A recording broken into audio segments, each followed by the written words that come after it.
When the past becomes a weapon and love is born in the middle of a scandal, only one thing decides everything: who you choose to be when the whole world is watching.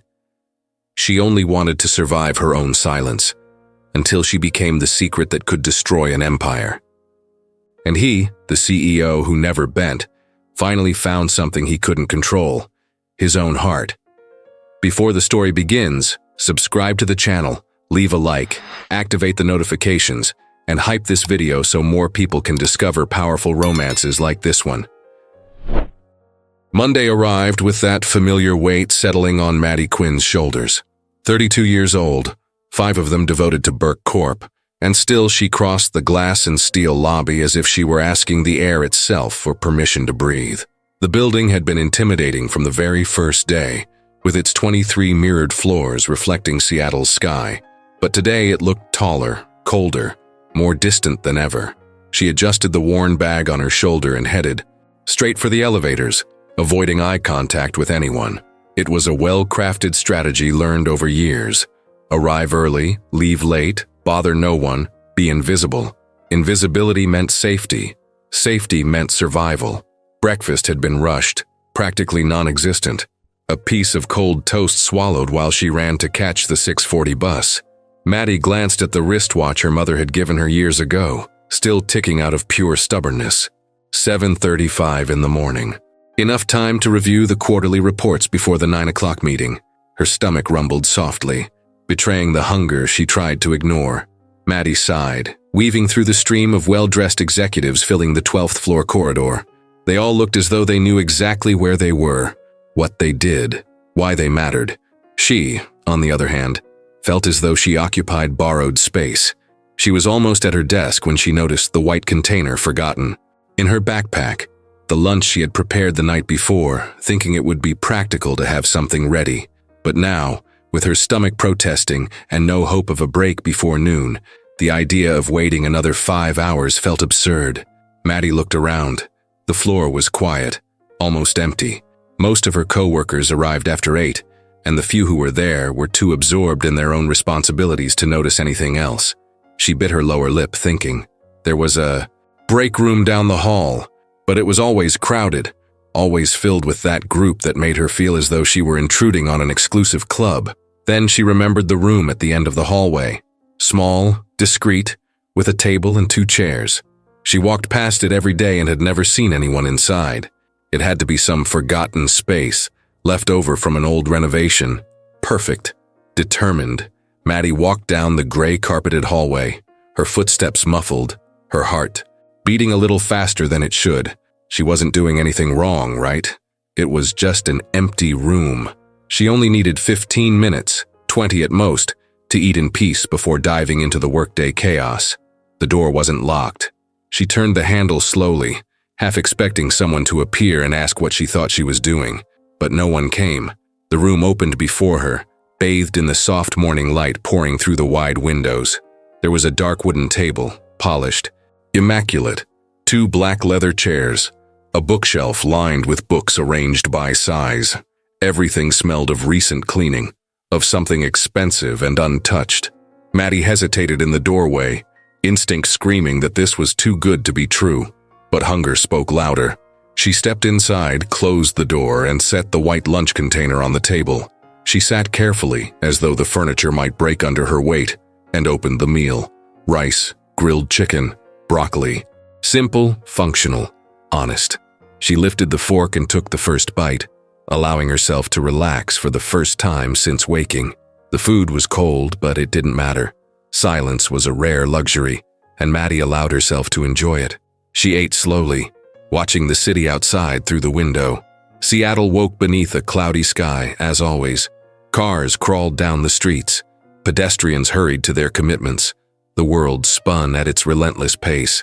And there, in that forgotten room, Maddie Quinn was simply a woman eating reheated rice, trying to gather strength for another day. She was almost done when she heard footsteps in the hallway. Firm, heavy, deliberate footsteps. Not the hurried steps of someone running late. These were the steps of someone who owned the floor they walked on. Maddie froze, her fork suspended in midair. The footsteps stopped right outside the door. She held her breath. The handle turned, and the door opened. Maddie lifted her eyes and found a man standing in the entrance, tall, broad-shouldered, wearing a flawlessly tailored suit, gray-streaked hair slicked back, trimmed beard, but it was his eyes that paralyzed her. Clear, cold, penetrating, eyes that dissected, evaluated, judged everything in a single second. Ronnie Burke. The name exploded in her mind like an alarm. CEO of Burke Corp., the most powerful man in the building, maybe in the entire city, and she was sitting in his office eating reheated chicken. The world seemed to slow. Maddie felt the blood drain from her face, her hands beginning to tremble. He said nothing. He simply stood there, unmoving, staring at her with an expression that revealed absolutely nothing. No anger, no surprise, just that cold, clinical, unbearable assessment. She dropped the fork back into the container with a clatter that sounded far too loud in the oppressive silence. She tried to stand, but her legs refused to cooperate. Her throat was dry, her tongue heavy, her words trapped somewhere between panic and shame. I didn't know. Her voice came out weak, brittle, pathetic. Ronnie didn't respond. He took one step into the room, and Maddie had the impression that the space shrank around him. Presence. It was the only word that made sense. He didn't need to raise his voice or make grand gestures. He occupied everything simply by being there. Finally, she managed to stand, her legs shaky, her heart pounding against her ribs. She grabbed the lunch container with trembling hands, almost dropping the fork to the floor. "I'm sorry, I'll leave right now. I'm sorry." The words tumbled out in a desperate rush, tripping over each other. He took another step forward, and Maddie instinctively stepped back, bumping her thigh against the corner of the table. A sharp pain, but she barely felt it. All she could process was the imposing figure in front of her, blocking the exit, blocking any chance of escape. Ronnie. Burke studied her for one long second. Then, unhurriedly, he reached into the inner pocket of his blazer, pulled out his phone, and dialed a number. Maddie felt the floor disappear beneath her feet. Zachary.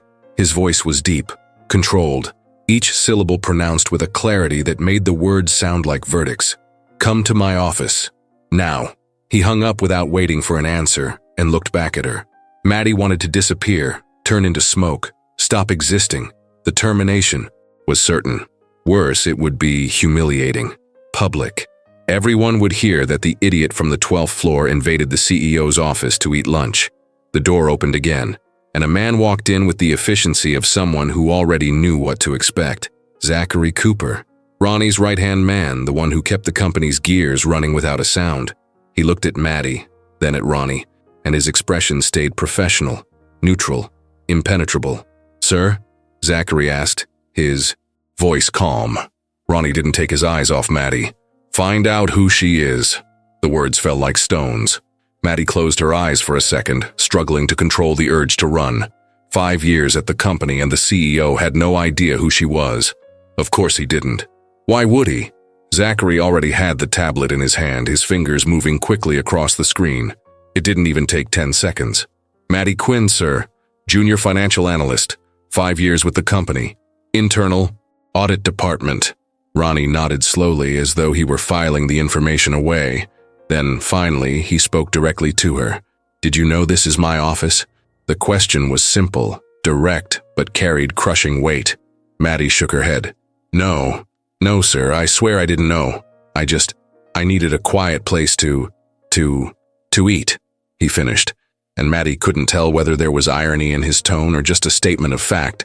She nodded, miserable, holding the lunch container against her chest as though it were a pathetic shield. Ronnie crossed his arms, tilting his head slightly to one side.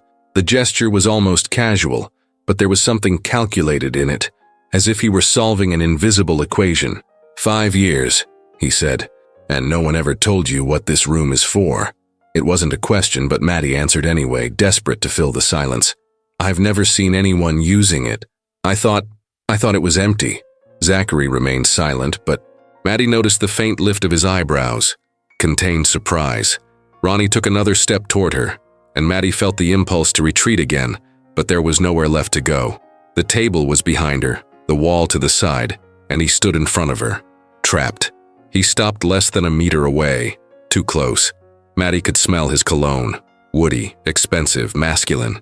She could see the gray strands mixed with dark ones in his beard, the firm line of his jaw, the way he watched her without blinking.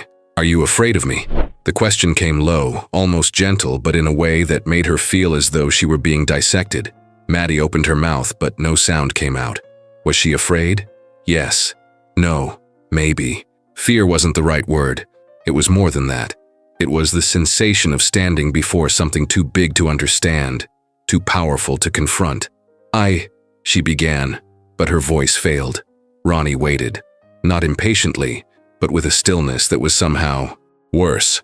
Maddie swallowed hard and tried again, forcing the words out. "I respect you, sir." It was all she managed to say, and it sounded weak even to her own ears. Something shifted in his face. Not much. Just a slight softening around the eyes, as though he had found the answer he was searching for. He turned to Zachary. "You may go." Zachary hesitated for a fraction of a second, his gaze flicking from Ronnie to Maddie and back. Then he nodded and left, closing the door behind him. And Maddie was alone with Ronnie Burke.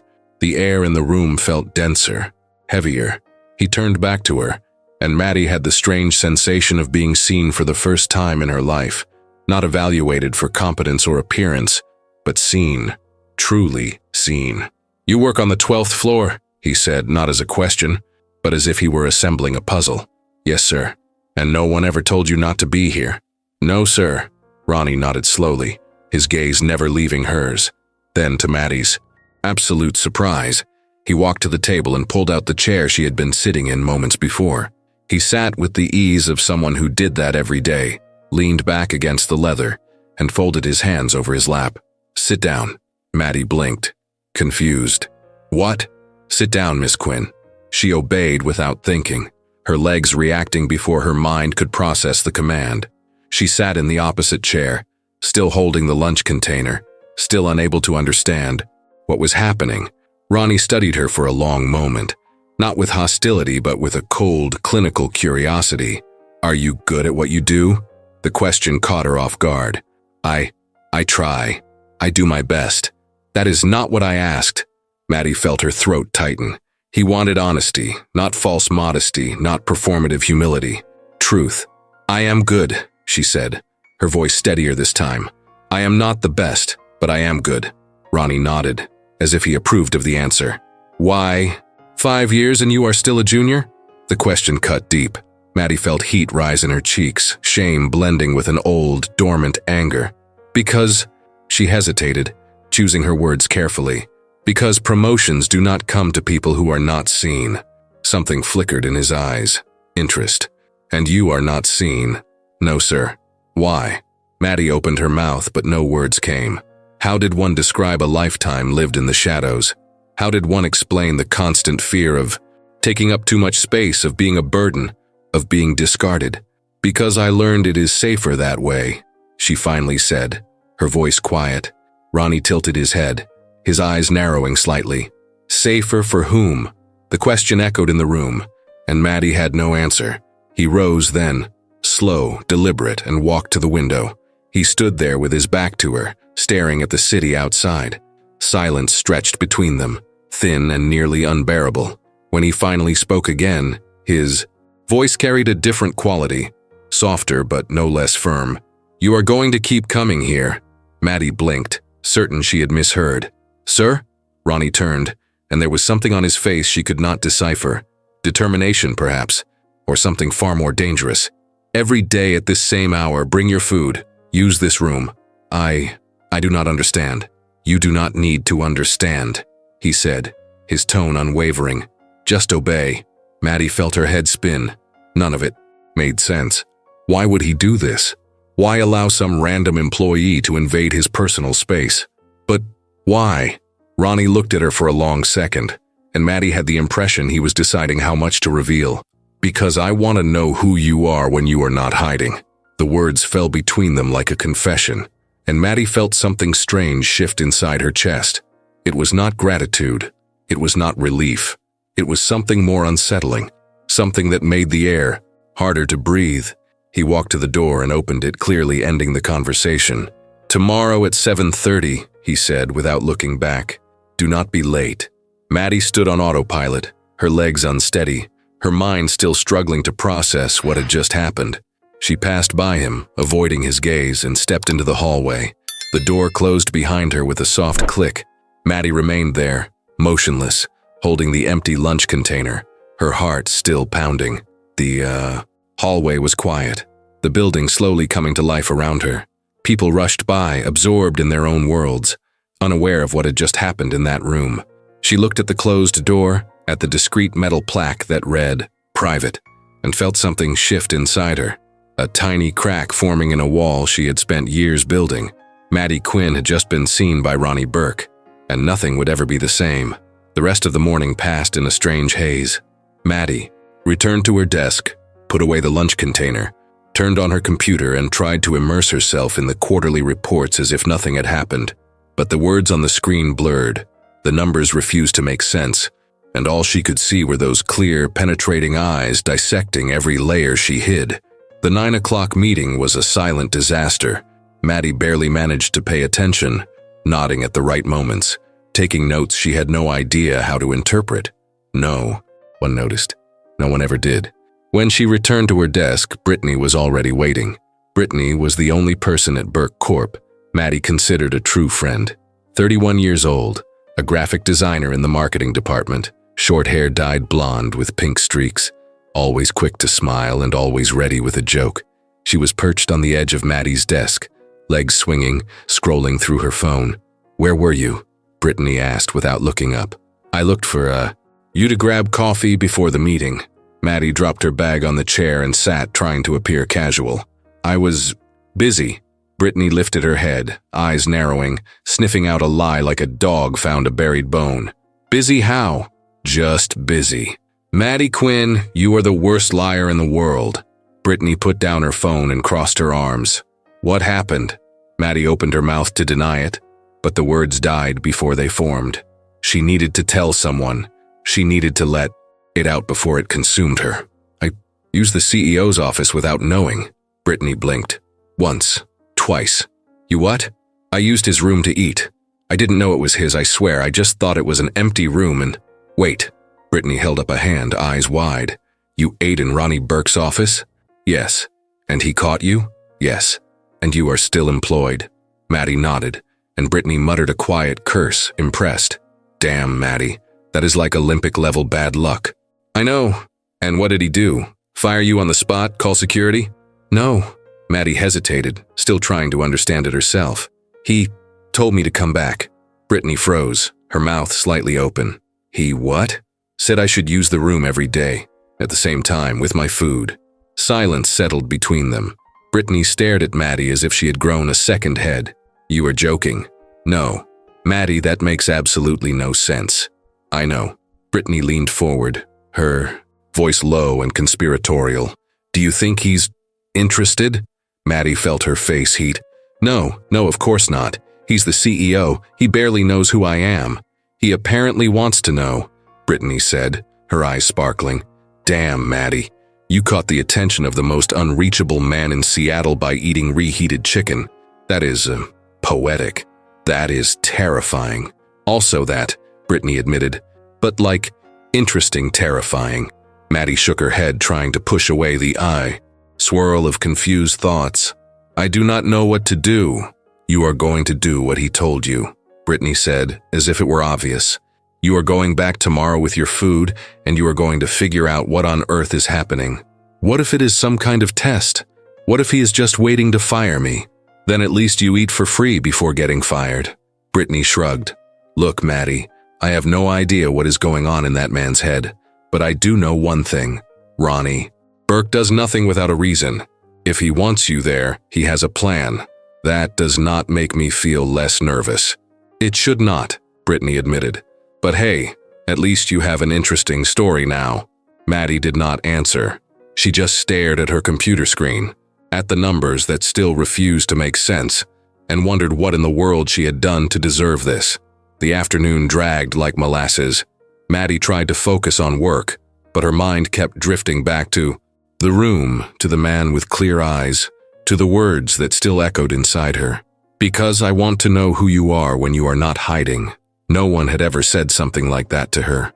No one had ever cared enough to ask. At 5 o'clock, Maddie gathered her things and prepared to leave.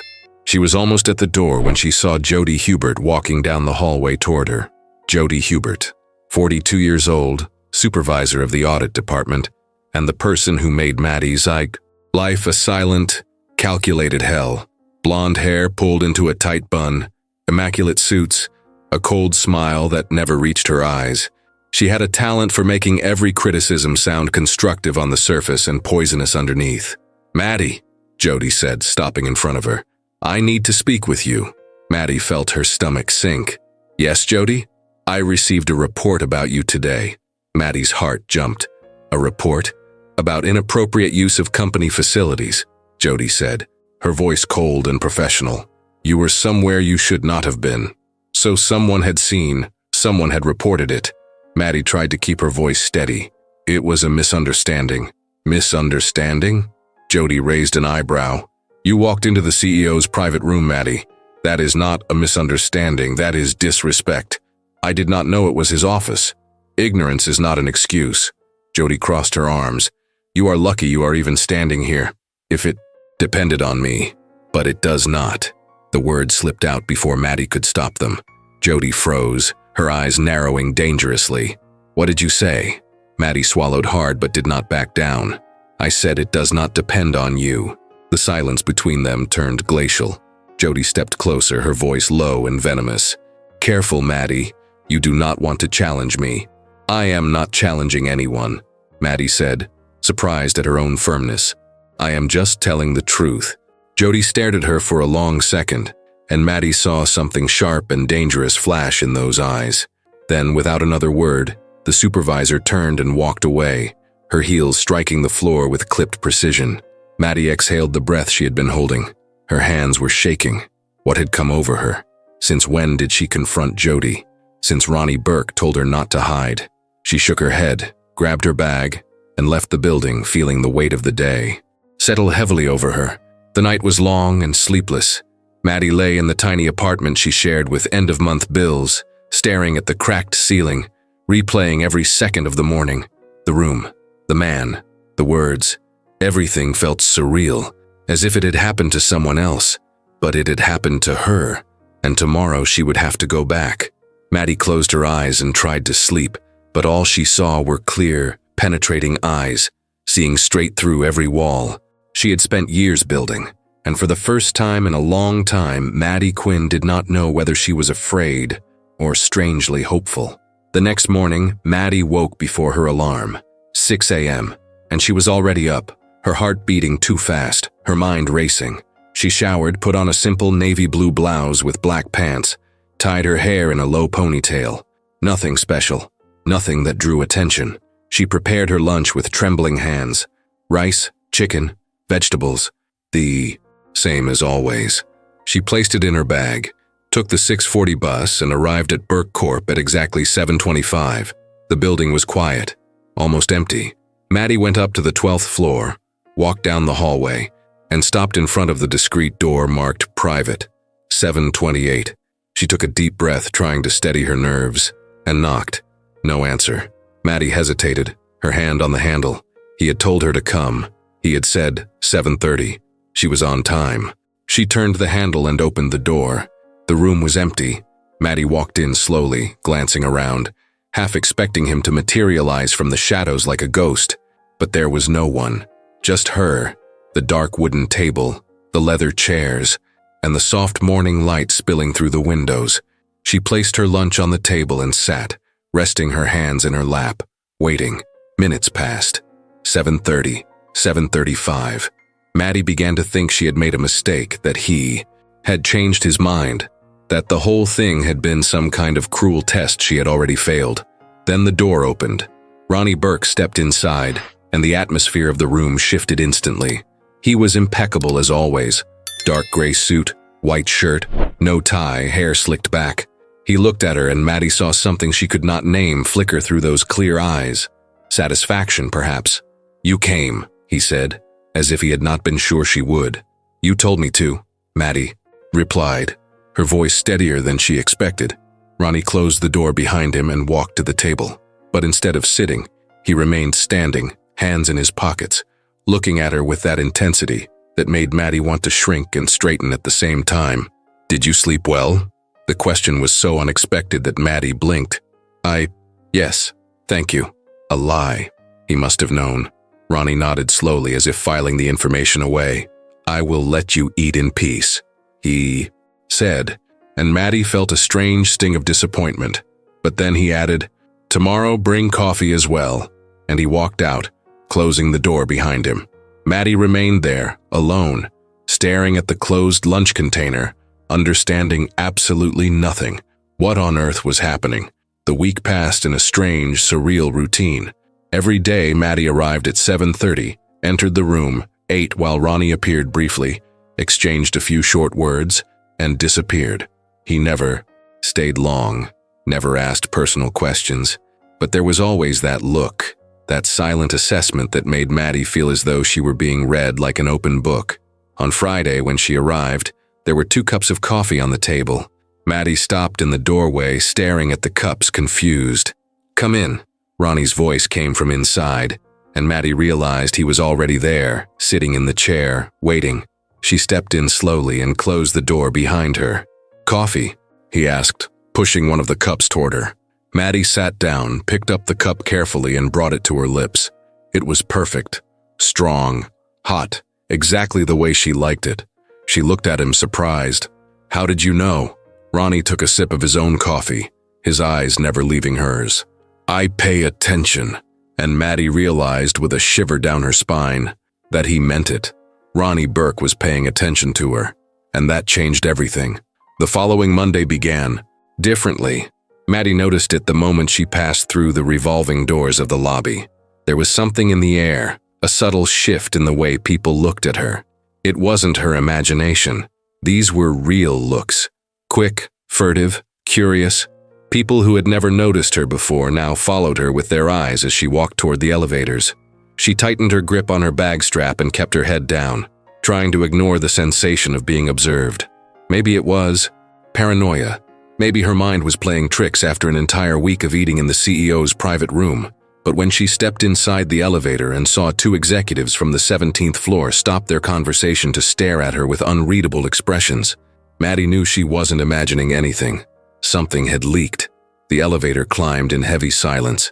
Maddie kept her eyes on the numbers above the doors, counting the floors, feeling the weight of the stairs pressing against her back. When the doors finally opened on the 12th floor, she stepped out too quickly, almost tripping over her own feet. The hallway was busier than usual for that hour. Groups of employees huddled near the coffee machines, by the printers, near any spot that could serve as an excuse to linger. And when Maddie walked by, the conversation stopped. All of them. The silence followed her like a shadow. Maddie kept her expression neutral, her legs moving on autopilot toward her desk. "Do not look around, do not react, just get to your desk." She was almost there when she heard Jody's voice slice through the air. "Good morning, Maddie." Maddie stopped, her shoulders tense. She turned slowly. Jody was standing near the meeting room, arms crossed, her cold smile firmly in place. 3 other people stood with her, all from the audit department, all staring at Maddie with the same poorly disguised curiosity. "Good morning, Jody," Maddie replied, keeping her voice steady. "What an interesting week you've had," Jody said, and there was poison beneath the polite surface. "It must have been enlightening." Maddie didn't respond. She simply held the supervisor's gaze, refusing to give her the satisfaction of seeing her shrink. Jody stepped closer, her voice lowering enough that only Maddie could hear. "Everyone is talking, you know, about you and the private room, about how you managed to stay after invading a restricted space. People are wondering what kind of arrangement you made." The words dripped like venom and Maddie felt her blood boil. "I didn't make any arrangement." "Of course not," Jody said, her smile widening. "Just luck then. How convenient." Maddie opened her mouth to reply, but a deep voice cut through the air before she could speak. "Miss Hubert." Everyone turned. Zachary Cooper stood a few meters away, tablet in hand, his expression professional and neutral. He looked at Jody with a calmness that seemed more dangerous than any show of anger. "Mr. Burke needs to see you, now." Jody blinked, her confidence wavering for a fraction of a second. "Now, now," Zachary repeated, with no room for negotiation. Jody looked from Zachary to Maddie, her eyes narrowing. Then, without another word, she straightened her spine and headed down the hall toward the executive office, her heels echoing sharply. Zachary waited until she disappeared. Then, without looking directly at Maddie, he said quietly, "Do not let her see she got to you," and he left before Maddie could answer. Maddie stood there frozen in the middle of the hallway, trying to process what had just happened. Zachary Cooper had intervened. For her, the CEO's right-hand man had just pulled Jody out of her way. Why? The answer came fast and frightening. Because Ronnie told him to. Maddie felt something shift in her chest. Not gratitude, not relief, something more complicated. Something that made her feel protected and exposed at the same time. She walked to her desk, ignoring the eyes that still followed her, and turned on her computer. There was work to do, reports to review, numbers to check. Life went on, even when everything around her felt like it was falling apart. But focusing was impossible. Every time Maddie tried to concentrate on the screen, her mind dragged her back to the room, to the coffee Ronnie had prepared, to the way he watched her, as if trying to solve a complex equation, to the words he had spoken. "I pay attention." What did he want? Why her? Of all the people in that building, why was Maddie Quinn the one who had caught the attention of the most powerful man in Seattle? Okay, I need every detail. Right now.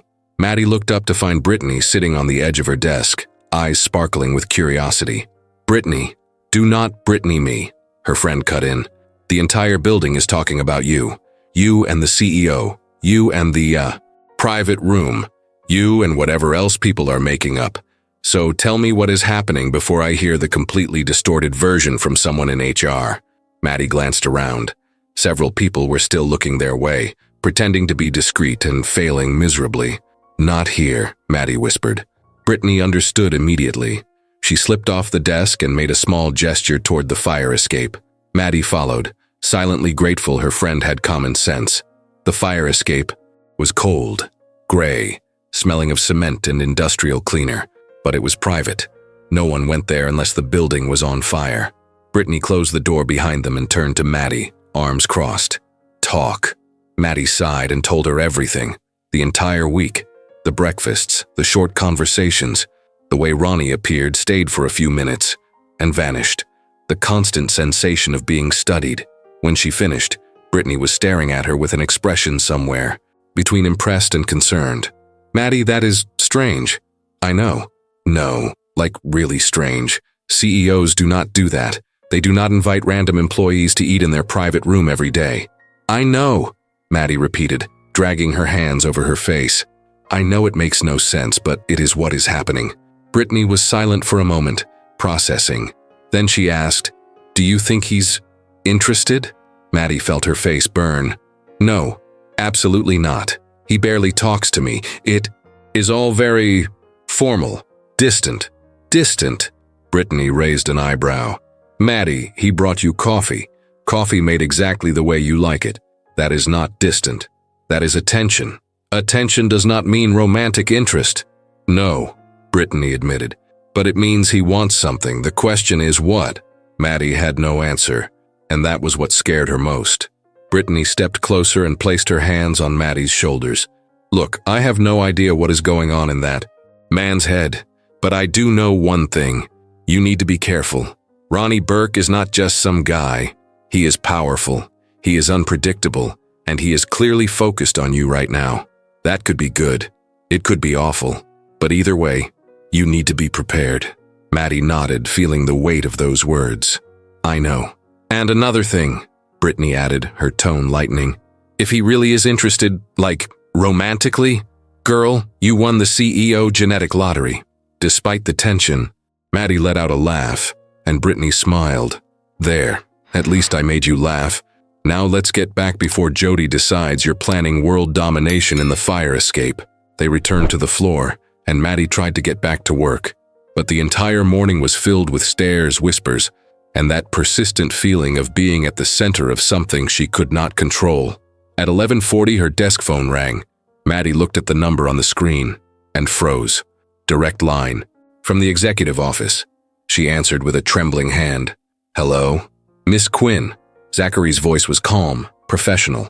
"Mr. Burke would like to see you. Now, please." Maddie felt her stomach drop. Yes. Where?" "His office, 23rd floor." The call ended before she could say anything else. Maddie slowly set the phone down and sat there for a moment, trying to calm her racing heart. His office. Not the private room. His real office. The place where he made decisions that changed lives, closed multi-million-dollar deals, commanded an empire.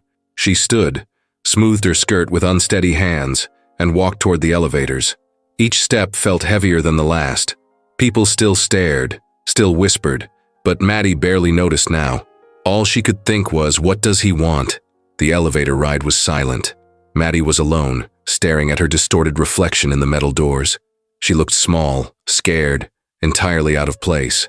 The doors opened on the high 23rd floor, and Maddie stepped into another world. The carpet was thicker, darker.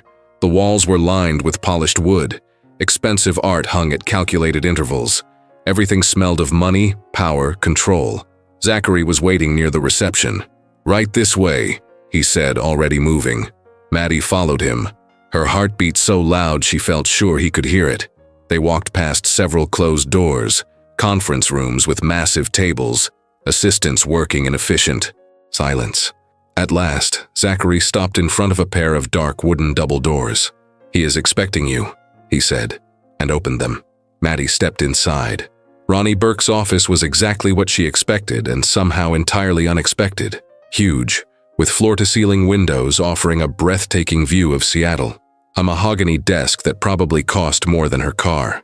Shelves filled with books that looked genuinely read, not just decorative. But what struck Maddie most was the simplicity. No excess. No unnecessary luxury. Everything was functional, efficient, powerful, like the man standing near the window, looking out at the city. Ronnie turned when she entered. He was without his suit jacket, just a white shirt with the sleeves rolled up to his elbows. It was the first time Maddie had seen him like that, less formal, and something about the image made her swallow hard. "Sit," he said, gesturing to one of the leather chairs in front of the desk. Maddie obeyed, hands clasped tightly in her lap, trying to appear much calmer than she felt. Ronnie walked to the desk and leaned against the edge, arms crossed, looking at her with that intensity that made the air harder to breathe. "Do you know why you're here?" he asked. Maddie shook her head. "No, sir." "Because I need answers." She blinked, confused. "Answers about what?" "About you," Ronnie said, and there was something in his tone that made Maddie sit up straighter. "About why a competent employee with 5 years in the company is still stuck in a junior position. About why no one seems to know who you are despite you being here every day. About why your supervisor seems to take pleasure in diminishing you." Maddie felt her throat tighten. I don't know what you want me to say." "The truth," Ronnie replied, as if it were the simplest thing in the world. Silence stretched. Maddie stared at her hands, at the desk, at anything but those clear eyes that saw too much. "I'm not important," she finally said. "I'm not the kind of person who draws attention. I do my job, I meet my deadlines, and I go home. That's it." "Lies." The words sliced through the air like a blade. Maddie looked up, startled. Ronnie was watching her with an expression she couldn't decipher. "You're not invisible by choice," he said. "You're invisible because someone decided it was easier to keep you that way." Maddie felt something shift inside her. Anger. Old. Dormant, but still there. "So what?" she asked, her voice sharper than she intended. "What does that change? I'm still just another employee in a building full of them." "No," Ronnie said, and there was absolute certainty in his voice. "You are not." Maddie stared at him, confused, waiting for him to explain. But Ronnie only pushed away from the desk and walked back to the window, his hands in his pockets, staring out at the city. "Jody Hubert has a record," he said, his voice calm, but waited. 3 complaints of workplace harassment in the last 2 years, all dismissed. All filed by employees who later requested a transfer or resigned. "Did you know that?" Maddie shook her head, stunned. "No, you should," Ronnie said, turning to face her again. "And you should also know that she has been under internal investigation since last Friday." Maddie felt the ground vanish beneath her feet. "Investigation? Why?" "Because I ordered it." The words dropped between them, heavy, final. Maddie stared at him, trying to understand. Because of me? Not only, Ronnie said, but you were the catalyst. The way she treated you last Monday in front of witnesses was the last straw. Maddie didn't know what to say. Part of her wanted to thank him. Another part wanted to shout that he had no right to interfere like that in her life. But the greatest part, the part she tried to keep buried, wanted to know why. Why he cared.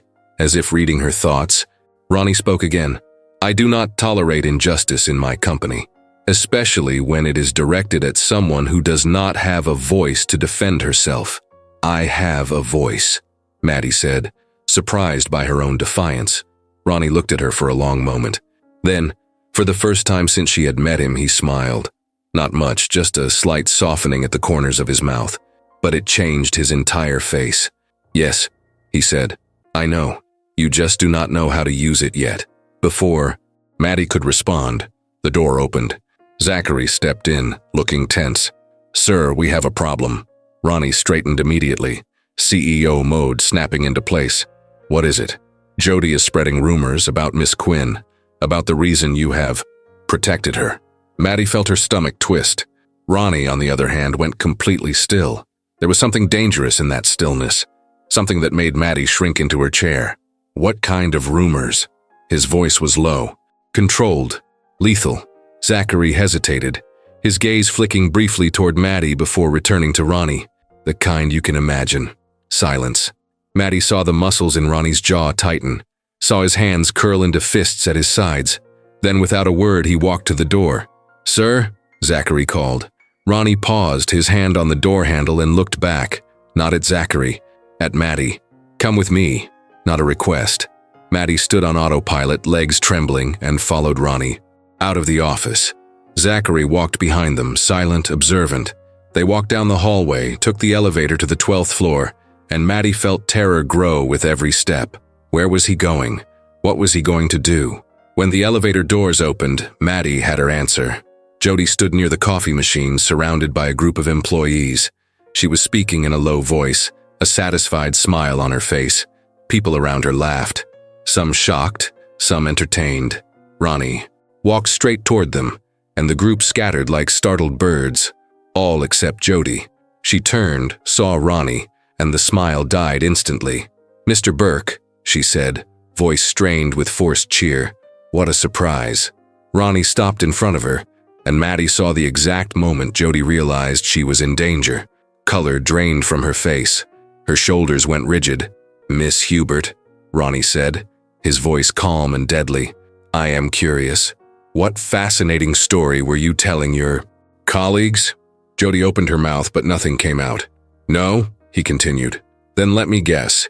It had something to do with Miss Quinn? With the reason I allowed her to use my private room? I was just spreading lies, Ronnie finished. Defaming an employee. Creating a hostile work environment. Shall I go on? Jody was pale now, her entire body trembling. Sir, you're fired. The words hit like a death sentence. Jody stumbled backward, eyes wide. What? No, sir. Please, Security will escort you to your desk to collect your personal belongings. You have 15 minutes, Ronnie said, his voice devoid of any emotion. After that, I do not want to see you in this building again. He turned to leave, but Jody shouted, Because of her? You're firing me because of her.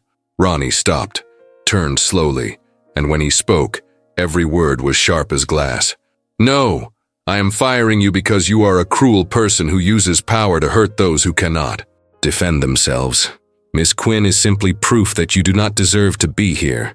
Jody's mouth fell open, but Ronnie wasn't finished. And then he said the words that changed everything. And for your information, the reason I protect Miss Quinn is simple. He looked at Maddie, and there was something in his eyes that made her forget how to breathe. She is my wife. The world stopped. Maddie felt as if lightning had struck her.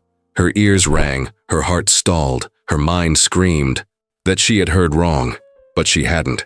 Ronnie Burke had just called her his wife in front of everyone. The hallway erupted in gasps, whispers, stunned looks snapping from Ronnie to Maddie and back. Jody froze, mouth open, eyes huge, total disbelief. And Maddie couldn't move, couldn't think, she only stared at Ronnie, who stared back with an expression that revealed absolutely nothing. Behind them, Zachary had one hand over his mouth, clearly trying to hide his own shock. Ronnie turned to Jody one last time. I hope that was clear. Then he extended his hand toward Maddie. She stared at his hand, at the man who had just turned her world upside down, and every instinct screamed for her to run. But there was something in those clear eyes, something that said, "Trust me." So Maddie placed her hand in his. Ronnie's fingers closed around hers, firm, warm, certain, and he guided her out of the hallway, away from the shocked stares, away from the chaos he had just ignited. They entered the elevator, just the two of them, and the doors closed. The silence was deafening. Maddie looked at the hand still holding hers, looked at the man beside her, impassive, calm, as if he hadn't just detonated a nuclear bomb in the middle of the company. And finally, she found her voice. "What did you just do?" Ronnie didn't look at her. He simply tightened his grip on her hand. "Protected you."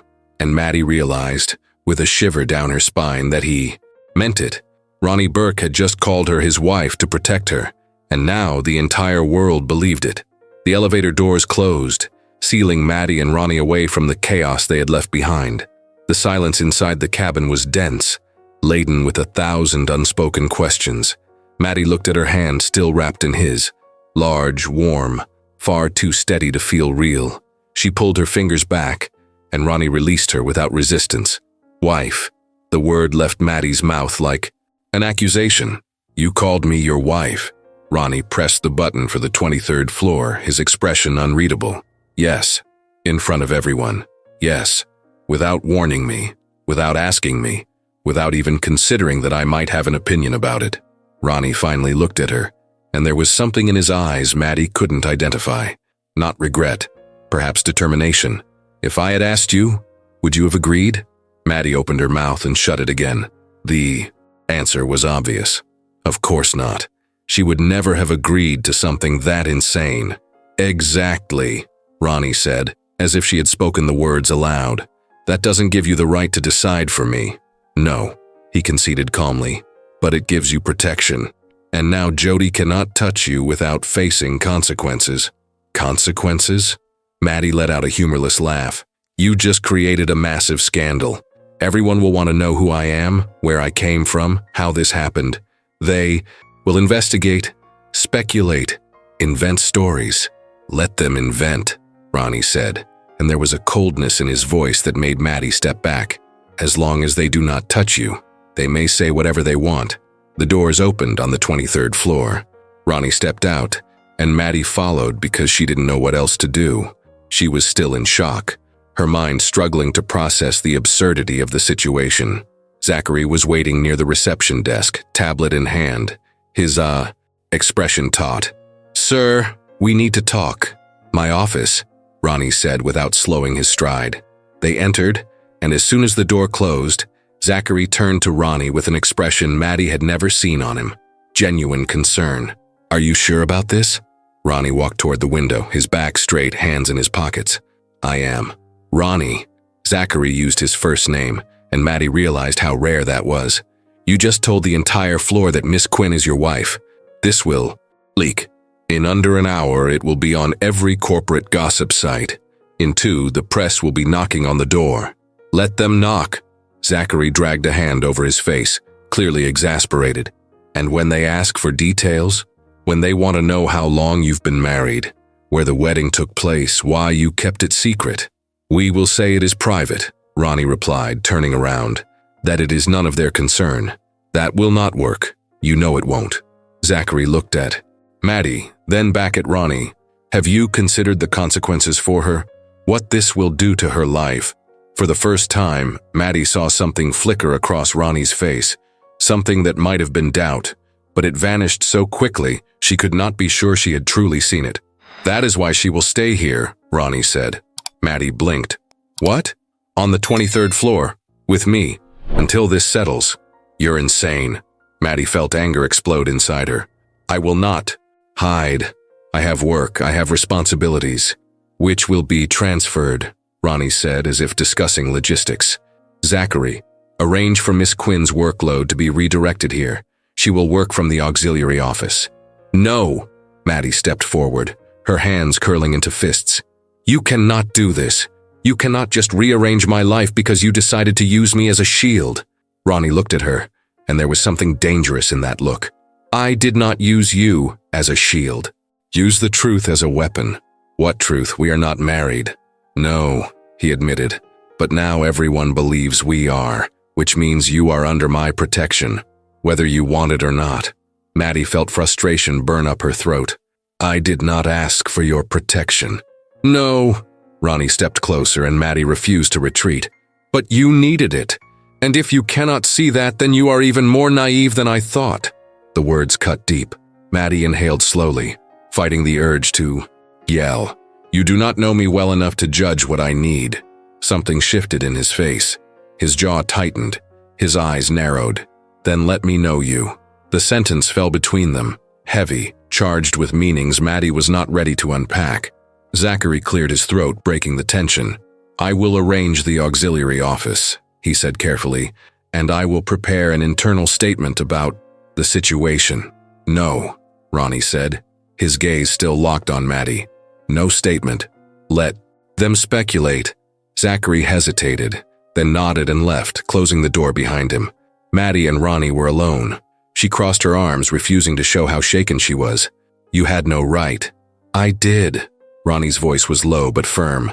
"The moment Jody decided to spread lies about you, she crossed a line, and I do not tolerate that in my company." "Then fire her. Do not invent that we are married. Firing her would not be enough." Ronnie walked to the desk and leaned against it. "She would spread even more rumors. She would paint you as the pathetic victim who was discarded. She would destroy your reputation before you even had a chance to build one." Maddie opened her mouth to argue but stopped, because deep down, she knew he was right. Jody was like that, venomous, calculating, capable of ruining someone simply for the pleasure of it. "And now," Maddie asked, her voice coming out more tired than she intended, "what happens when the truth comes out?" "It will not. Of course it will. There is no marriage, no certificate, nothing." "There is now," Ronnie said, his tone absolute. "Because I said there is. And in this company, my word is law." Maddie looked at him, really looked, trying to understand the man standing before her. Powerful, yes. Controlling, unquestionably. But there was something else, something he hid beneath that impeccable CEO armor. "Why are you doing this?" she asked quietly. "Truly, why me?" Ronnie was silent for a long moment. Then, instead of answering, he asked a question. "Do you know how many people walk through this building every day?" Maddie shook her head. "More than 1,000, he said. "And do you know how many I actually see? How many I actually notice?" She waited. "Almost none," Ronnie admitted, "because most of them are wearing masks, pretending to be what they are not, trying to impress, manipulate, climb. But you," he stopped, as if choosing his words with care. "You were eating cold chicken in a room you thought was empty. You were not trying to impress anyone. You were not playing a game. You were simply being." Maddie felt something unfamiliar stir in her chest, something dangerously close to hope. "That does not explain why you invented that we are married." "I did not invent it," Ronnie said, and there was something in his eyes that made the air harder to breathe. "I merely anticipated a possibility." Before Maddie could process that, the door opened. Zachary stepped inside, his face pale, the tablet trembling in his hand. "Sir, we have a bigger problem." Ronnie straightened immediately. "What is it?" "Jody." She did not leave. "She is in the lobby giving an interview to a corporate gossip blog." The world seemed to slow. Maddie felt the blood drain from her face. Ronnie, however, went completely still. There was something terrifying in that stillness, like the air right before a storm breaks. "What is she saying?" His voice was low, controlled, lethal. Zachary hesitated, his eyes flicking toward Maddie. "That Miss Quinn is an opportunist who seduced the CEO to gain privileges. That the marriage is a farce to cover up favoritism. That—" "Enough," Ronnie cut in. He walked to the desk, grabbed the phone, and dialed. "Security, I want Jody Hubert removed from the building. Now. And I want the name of the blogger she is speaking to." He hung up and turned to Zachary. "Contact legal. I want a defamation lawsuit drafted before the end of the day. Already on it." Zachary said, fingers flying across the tablet. Ronnie turned to Maddie, and there was something in his face that made her swallow hard. You will stay here. You will not go downstairs. You will not speak to anyone, understood? It was not a request, it was a command, and Maddie was far too exhausted, shocked, and overwhelmed to argue. Understood. Ronnie nodded once and left the office, Zachary right behind. Maddie was alone, standing in the middle of that enormous room, trying to process what had just happened. Her life had flipped upside down in under 2 hours. She had been called the wife of a billionaire CEO. She had been accused of being an opportunist. She had been defended with a ferocity that scared her, and at the same time, warmed something deep inside her. She walked toward the window and looked out at the city. Seattle kept turning, indifferent to the chaos unfolding. Inside Burke Corp's cars, people, life continuing without pause, and Maddie Quinn was stuck in the eye of the hurricane. Her phone vibrated. She pulled it out and saw a barrage of messages from Brittany. Maddie, what is going on? Everyone is saying you're married to the CEO. Is that true? Call me now. Maddie typed a quick reply. I can't talk now. I'll explain later. Brittany's answer came seconds later. Are you okay? Maddie stared at the question, at the glowing screen, at the city beyond the glass. Was she okay? No. She was confused, frightened, angry, and strangely protected, as if for the first time in her life, someone had decided she was worth defending. She typed, I am, and put the phone away. Maddie spent the next hour wandering through the office, trying not to think too much. There was a small auxiliary room connected to the main office with a desk, chair, and computer. Everything new, everything expensive, everything utterly intimidating. She was examining the books on the shelf when she heard voices in the hallway, raised voices, arguing. Maddie stepped closer to the door and recognized Ronnie's voice. Cold, controlled, dangerous. I do not care what she said. I want this contained, now. Sir, with all due respect, it was another voice, male, unfamiliar. The story is already spreading. We need damage control. Damage control is suing the person who spread lies. But if Miss Quinn really is your wife, why keep it secret? Why not confirm it officially? There was a long silence. Then Ronnie said with a calm that made Maddie tremble, because my personal life is no one's business. And if you or anyone else in this company questions that again, you will be looking for another job. Is that clear? Yes, sir. Perfectly clear. Footsteps retreated. A door slammed. Maddie leaned against the wall, her heart pounding. Ronnie was defending the story. He was protecting her. But why? Why would a powerful CEO risk so much for a woman he barely knew? The office door opened, and Ronnie stepped inside. He looked tired, for the first time since she had met him. His sleeves were still rolled up, his hair slightly disheveled as if he had run his hand through it repeatedly. He stopped when he saw her. You heard? Maddie nodded. Ronnie exhaled and walked to the desk, resting his hands on the edge. They will keep asking. They will keep doubting. You need to be prepared for that. And how am I supposed to prepare for a lie I did not create? By no longer seeing it as a lie, Ronnie said, looking straight at her. From this moment on, for all intents and purposes, you are my wife. We will have lunch together, walk together, be seen together until it becomes so normal no one questions it. Maddie felt the room tilt. You are talking about pretending to be married, publicly. I am talking about creating a narrative that protects you. For God's sake, Maddie exploded. Stop acting like you are doing this for me. You created this mess, Ronnie. You decided I needed protection without asking me. You threw me into the center of a scandal I never asked for. And what did you want me to do? Ronnie stepped away from the desk, his voice rising for the first time. Let Jody destroy you? Let her spread that you are some kind of corporate prostitute who traded favors for privilege? Maddie recoiled as if slapped. She would not have. She would, Ronnie cut in, because that is exactly what she was insinuating when I arrived. And if I had not done what I did, you would be escorted out of this building right now, your reputation shredded and no chance to rebuild it. The words dropped like stones. Maddie felt the anger draining, replaced by something worse. Fear, because he was right. Jody would have done exactly that. Ronnie ran a hand through his hair, clearly trying to rein himself in. Look, I know I did not handle this the right way. I know I should have warned you. But in that moment, in that second, all I could think about was protecting you, and the only weapon I had was my position." Maddie looked at him, really looked, and saw something she did not expect. Honesty. Raw, uncomfortable, but real. "Why do you care so much?" she asked quietly. "You barely know me." Ronnie was silent for a long moment. Then he walked toward the window, his back to her, looking out at the city. "Because I have seen it happen before," he said at last. "I watched someone good, someone honest, get destroyed by people like Jody, someone who had no voice, no power, no way to defend herself." Maddie felt something tighten in her chest. "And you were not able to protect that person." It was not a question. It was a statement. Ronnie did not answer. He did not need to. The truth was there, in the rigid set of his shoulders, in the way he stared at the city as if he were seeing something she could not. "Who was she?" Maddie asked softly. "Someone I should have protected," he said simply. "And this time, I will not fail." Maddie felt the world tilt slightly, because suddenly she understood. Ronnie Burke was not doing this for her.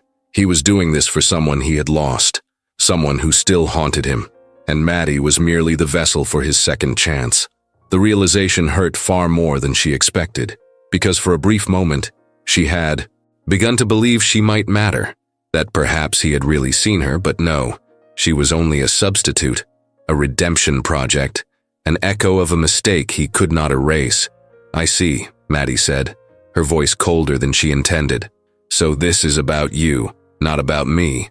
Ronnie turned, a crease forming between his brows. "I did not say that. You did not have to." Maddie picked up the bag she had left on the chair.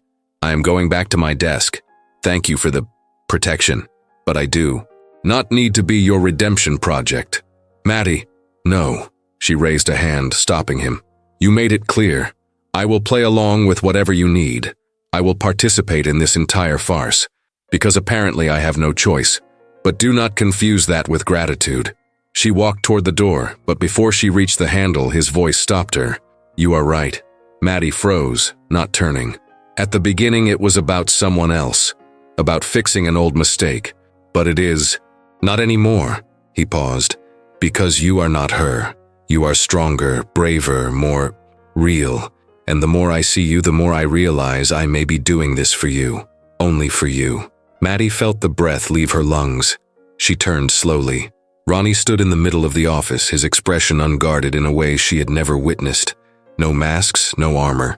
Just a man admitting something that clearly terrified him. "I do not know what to do with that," Maddie confessed, her voice trembling. "Neither do I," Ronnie said, "but perhaps we can figure it out together." Before she could respond, his phone rang. He answered, the professional mask sliding back into place effortlessly. "Yes?" A pause. "I understand. Keep me updated." He hung up and looked at her. "Jody is gone, but the story is already online. We have to deal with it." Maddie nodded, shifting her focus back to the immediate crisis. "What do you need me to do?" "Nothing," Ronnie said.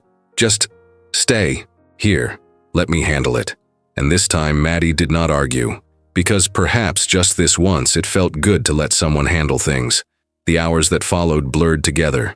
Zachary came in and out with updates, legal drafted documents. The communications team worked on strategies.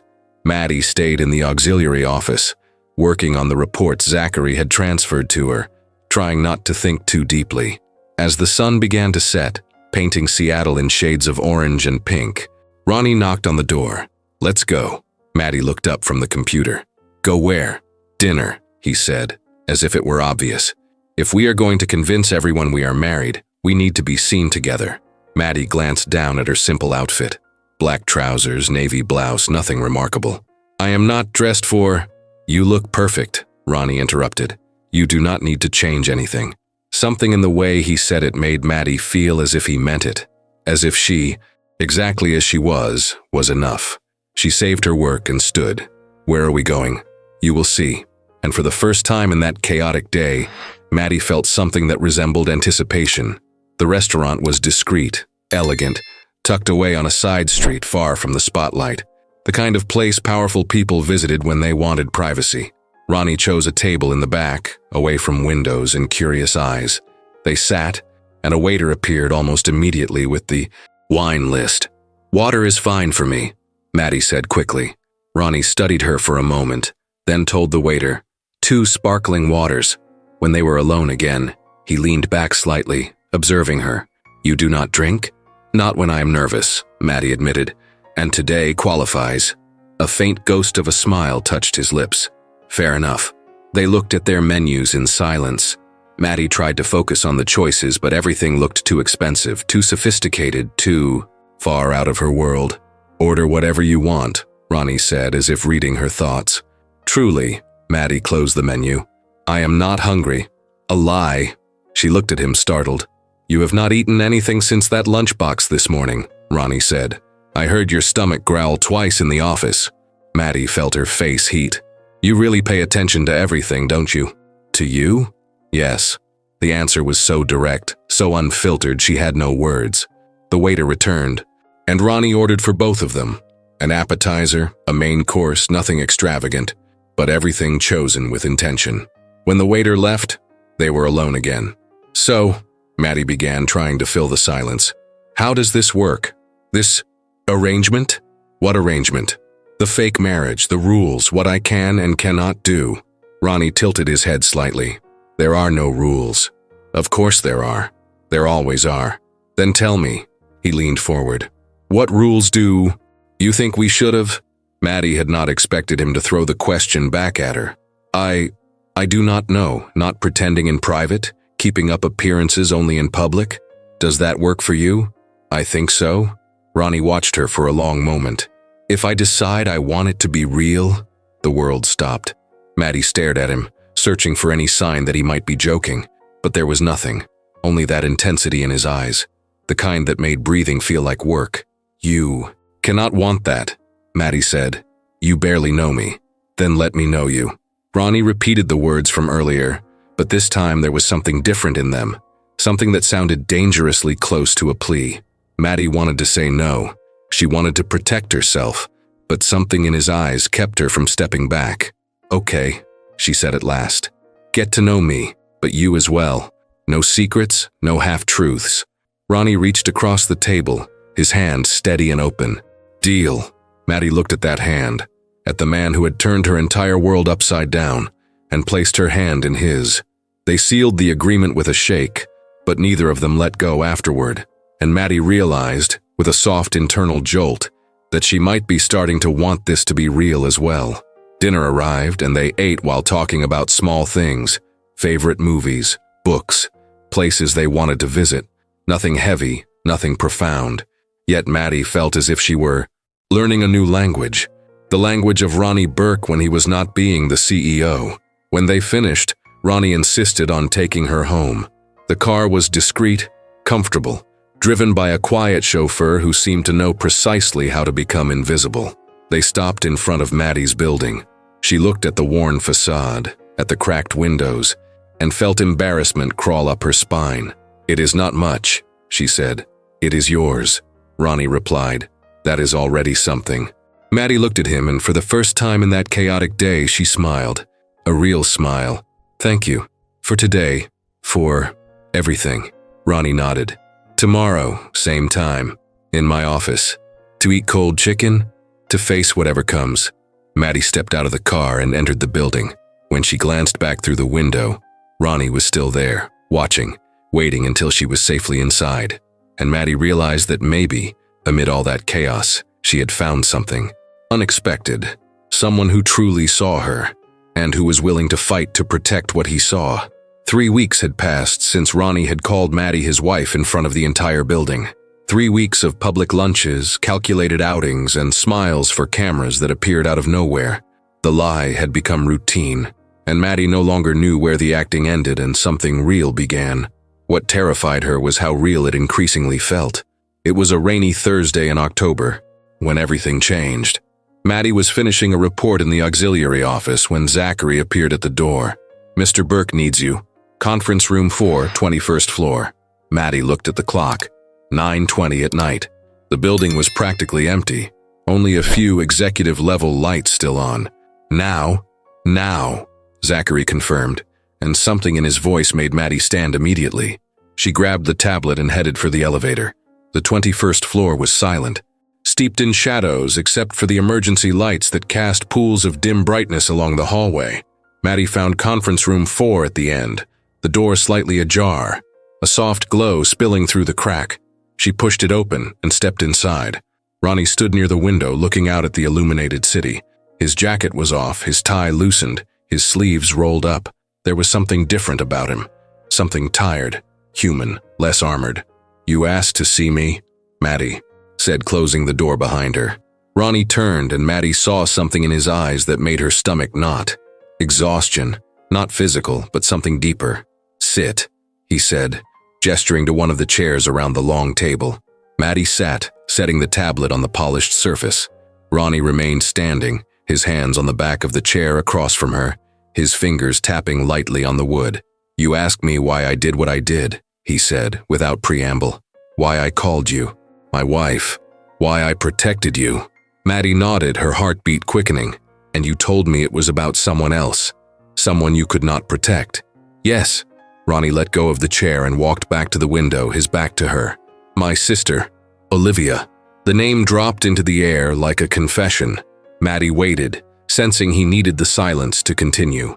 "She worked here 10 years ago before I became CEO. She was an analyst, like you. Smart, dedicated, invisible to everyone except her supervisor." Ronnie's voice grew harsher. "A man who decided she owed him favors for simply doing her job." Maddie felt her stomach twist. He started with insinuations, then comments, then demands. Ronnie ran a hand through his hair. Olivia tried to report him. No one believed her.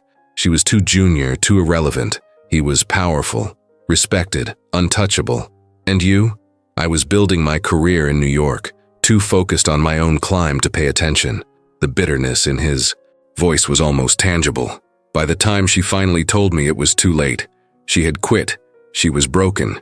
She did not trust anyone anymore. Maddie felt a tightness in her chest. "Where is she now?" "Sydney. Married. 2 kids, far away from this place."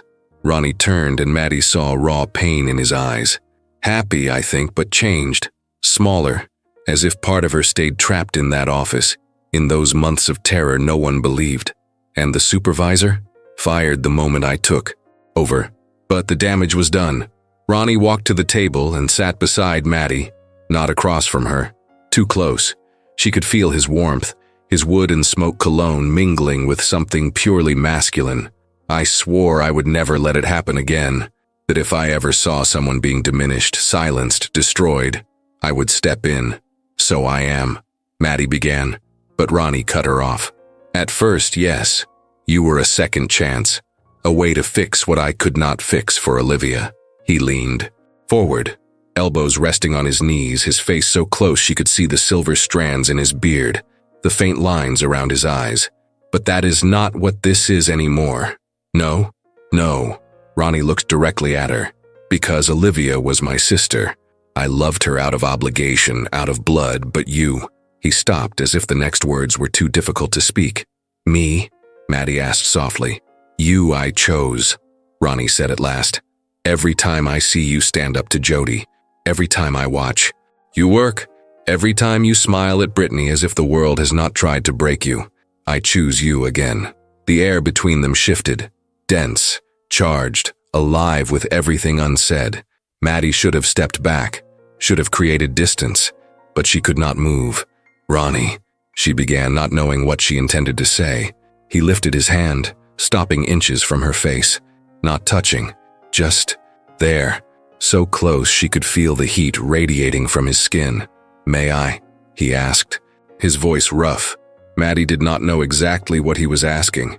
Permission to touch, to cross the line, to cross all of them? She should have said no, should have remembered the lie, the agreement, the fragile boundaries. Instead, she nodded. Ronnie's fingers brushed her cheek, lightly, almost hesitant, as if he were touching something precious and breakable. Maddie closed her eyes, letting herself feel. His thumb traced her jawline, slid up to her temple, then down again. "Do you have any idea?" Ronnie murmured so quietly she barely heard. "Do you have any idea what you do to me?" Maddie opened her eyes and met his. There was something wild in them, something he held back with visible effort. "Do I?" she whispered, her voice shaking. "You eat cold chicken and act as if it is a feast. You face people who should terrify you and do not flinch. You smile and the entire world feels lighter." Ronnie leaned closer, their foreheads almost touching. "And I, who spent years feeling nothing, wanting nothing but power and control, I wake up thinking of you." Maddie should have feared those words, but all she felt was a slow, consuming warmth rising through her. "I think of you too," she admitted before she could stop herself. "More than I should." Ronnie closed his eyes briefly, as if absorbing every syllable. When he opened them again, there was resolve there. "Tell me to stop," he whispered, "because if you do not, I will kiss you." Maddie's heart pounded against her ribs. She should say it, should keep the distance, should remember the danger. But when she opened her mouth, what came out was, "Do not stop." Ronnie moved, but before his lips could reach hers, the door swung open. Zachary froze in the doorway, eyes wide, instantly realizing what he had interrupted. "I am sorry, I did not know." Ronnie stepped back so fast Maddie felt the cold where his warmth had been. He stood, the professional mask snapping back into place with impossible speed. "What is it?" His voice was perfectly controlled, though Maddie saw the tension in his shoulders. "The merger contracts arrived. I need your signature before morning." Zachary stared fixedly at Ronnie, refusing to look in Maddie's direction. "I will take them to the office," Ronnie said. Zachary nodded and exited, closing the door behind him. Silence crashed between them. Maddie remained seated, her heart still racing, trying to process what had almost happened. Ronnie stood with his back to her, hands in his pockets. "I should," Maddie began. "No," Ronnie cut her off. He turned toward her, and there was something dangerous in his eyes, something hungry. "Do not apologize. Do not call it a mistake. Do not shrink this into something small." Maddie stood, her legs trembling. "Then what was it?" Ronnie walked toward her, slow, deliberate. He stopped so close Maddie had to tilt her head back to look at him. "It was the beginning," he said, his voice low and intense, "of something I cannot control, of something I am not sure I want to control." He lifted his hand again, this time sliding his fingers into her hair, pulling out the elastic that held her ponytail. Her hair fell over her shoulders, and Ronnie let his fingers glide through the strands. His eyes locked on hers. "Maddie, you have no idea what you started." And then he let her go, stepped back, and walked out of the room. Maddie stayed there, alone, her heart pounding, her entire body trembling. She lifted a hand to her face, touching the place where his fingers had been, and felt something shift inside her. It was no longer a lie. Maybe it never had been. The next day, Brittany stormed into Maddie's auxiliary office without knocking. "Okay, enough. Tell me everything." Maddie looked up from her computer, trying to appear innocent. "Tell you what. Do not even try me." Brittany closed the door and perched on the edge of the desk. "You are different. You have been different for days. And before you deny it, I know you way too well." Maddie sighed and turned off her monitor. "It is complicated. Complicated like, I think I am starting to feel something for the CEO I pretended to marry." Maddie felt her face heat. "Maybe." Brittany let out an impressive curse. "Maddie Quinn, you are in love with Ronnie Burke." "I am not in love," Maddie protested. "It is just confusing, intense. He sees me in a way no one ever." "And that scares you." "Yes," Maddie admitted, "because I do not know if it is real. I do not know if he genuinely wants this or if I am just a project, his way of fixing his past." Brittany studied her friend for a long moment. "You know what I think. I think you're scared to believe that someone like him could want someone like you. But Maddie, listen to me. You are incredible. And if Ronnie Burke can see that, maybe it is time you see it too." Maddie felt something tighten in her chest. Not pain, something else. Maybe hope. "And what if it goes wrong? And what if it goes right?" Brittany shot back. "Look, I do not know what is going to happen, but I know you deserve to be happy. You deserve to be seen. And if that powerful man is willing to turn the world upside down for you, then maybe it is worth the risk." Maddie nodded slowly, letting the words sink in. Maybe Brittany was right. Maybe it was time to stop hiding. And maybe what had begun as a lie could become the truest thing she had ever lived. November arrived with heavy rain and a biting cold, that sent people hurrying through the halls of Burke Corp with steaming coffees in hand. Maddie was in the auxiliary office reviewing financial projections when Zachary knocked lightly on the half-open door. "Do you have a minute?" Maddie saved the file and gestured toward the chair in front of her desk. "Of course." Zachary stepped inside but did not sit.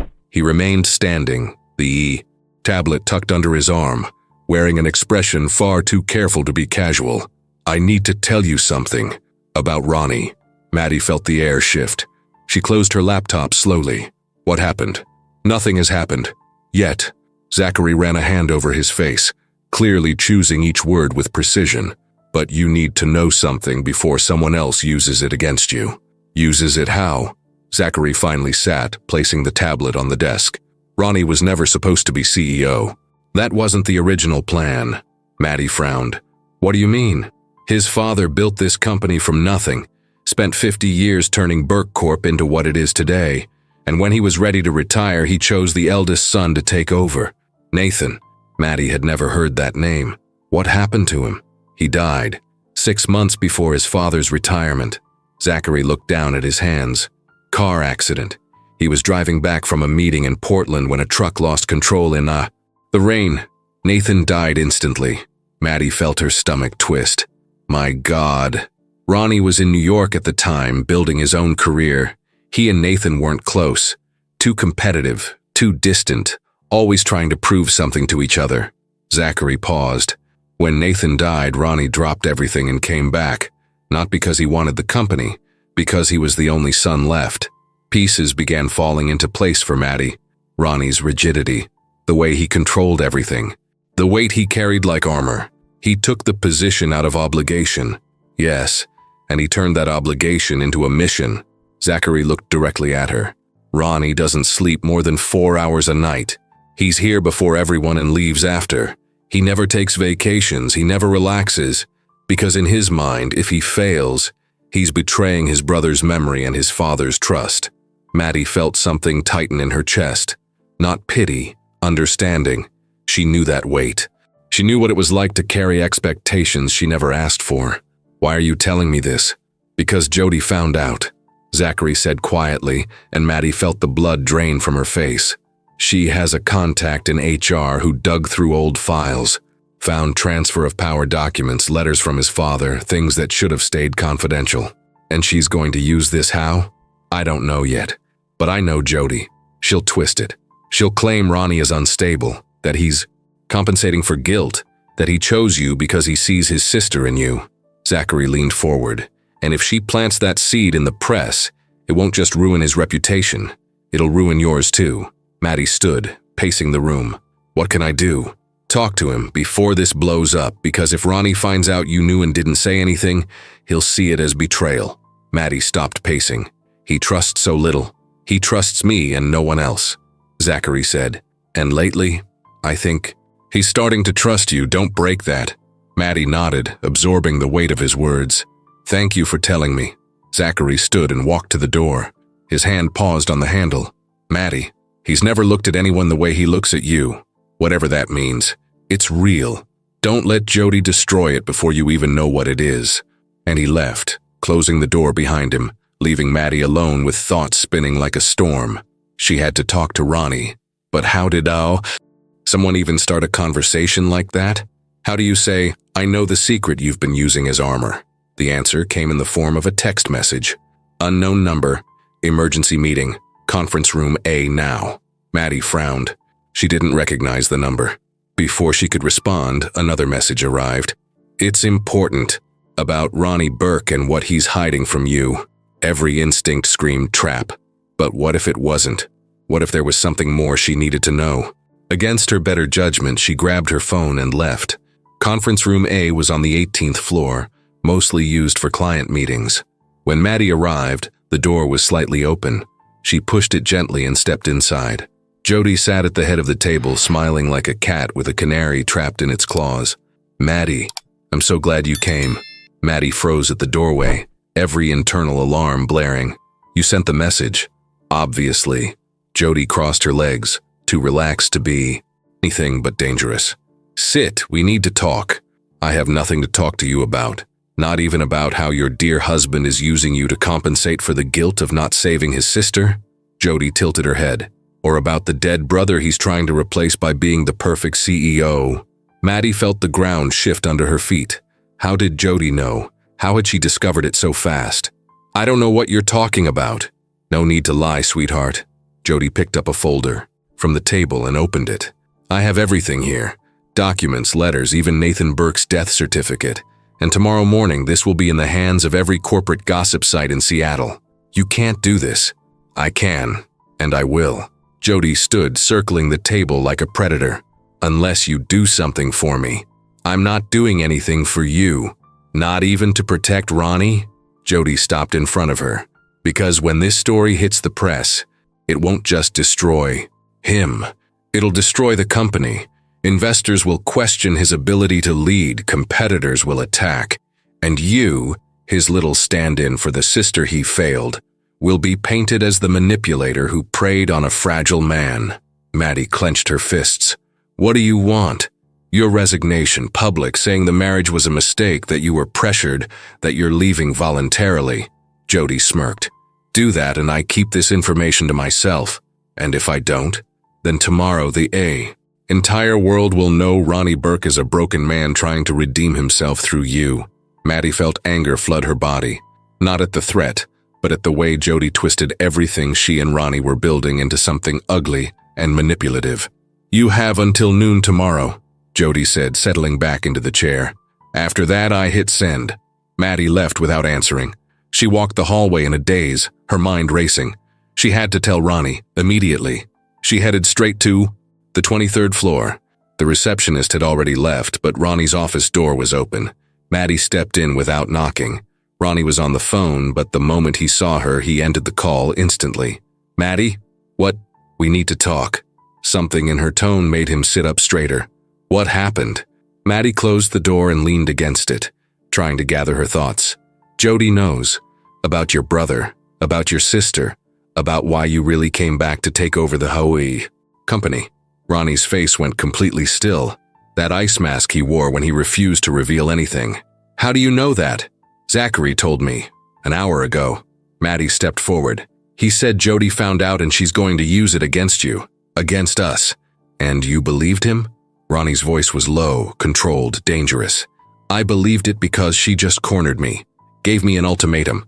Either I resign publicly and say the marriage was a mistake, or she leaks everything to the press tomorrow. Ronnie stood slowly, his movements too precise. And what are you going to do? The question hit like a test. I'm telling you, Maddie said, because you deserve to know. But you already knew. Zachary told you an hour ago and you didn't come to me. Because I was trying to process it. It's a lot of information and I didn't know how to begin. You begin with the truth. Ronnie walked around the desk and stopped a few steps from her. You come here and say, Ronnie, I found out something about you. Instead, you kept it to yourself, as if it were your secret to decide what to do with. That's not what happened. No? His eyes were cold now, distant. Then how was it? Because from where I'm standing, you had information about me, about my past, about things I never chose to share, and you decided when and how to use it. Maddie felt as though she'd been slapped. You're comparing me to Jody? I'm saying trust goes both ways. Trust? Maddie let out a bitter laugh. You want to talk about trust? You who invented a fake marriage without asking me? Who decided my life for me? Who dragged me into your world without giving me a choice? I protected you. And I'm here warning you before everything explodes, Maddie shouted back. But apparently that doesn't matter because I should have run here the second I found out. They stood there, breathing hard, anger filling the space between them. Then Ronnie spoke, his voice lower but still sharp. Do you know why I don't tell people things? Why I keep everything locked inside? Tell me. Because every time I trust someone, every time I open even the smallest crack, it's used against me. Ronnie dragged a hand through his hair. My father reminded me every day that I wasn't Nathan, that Nathan would have been a better CEO, a better leader, better at everything. Olivia blamed me for not being here when she needed me, and I carried that, turned it into fuel, used it to build this version of myself that doesn't need anyone. But you do need someone, Maddie said softly. Everyone does. Do I? Ronnie stepped closer. Then tell me, Maddie, if I need people so much, why did you hold something like this for an hour? Why didn't you trust me enough to come straight to me? The question cut deep because it was fair. Because I was scared, Maddie admitted. Scared that if I told you, you'd think I was intruding, that I didn't have the right to know, that I was just another person using your wounds against you. Something shifted in Ronnie's expression. The rigidity softened by a fraction. You are not just another person. No, no. His voice held something raw. You're the only person in years who looks at me and sees more than the CEO, more than the last name, more than the mask. Maddie felt her heart race. Then stop pushing me away when I try to get close. Ronnie closed the remaining distance, stopping. So close she had to tilt her head back to meet his eyes. You want to get close? Even knowing what you know now? Even knowing I'm just a man trying to make up for all the times I failed? You're not just that. Maddie lifted her hand and pressed it against his chest, feeling the strong, steady beat beneath his shirt. You're the man who fired Jody to protect me, who shared his private room with a stranger because he saw something no one else saw, who carries the weight of the world on his shoulders and still finds space to care. Ronnie's fingers wrapped around her wrist, not gripping, just feeling the rapid thrum of her pulse. Maddie, if you want me to stay, she stepped closer, eyes locked onto his. Then tell me the truth, all of it. No hiding, no shielding, because I can't live in this uncertainty anymore, not knowing whether this is real or if I'm just your redemption project. Ronnie cupped her face in both hands, his thumbs brushing softly over her cheeks. You want the truth? Here it is. I don't know when you stopped being a project and became a necessity. I don't know when I started waking up thinking about you, planning my day around the moments I get with you. I don't know when this became real, Maddie. I just know it did. The world seemed to still. Maddie felt every word sink in, take root, shift something fundamental inside her. And Jody? She managed to ask. Jody is about to learn she does not get to mess with what is mine, Ronnie said, his voice turning dangerous. Because you are mine, Maddie. Married or not, you are mine. And I protect what is mine. Before Maddie could respond, he kissed her. It was not gentle.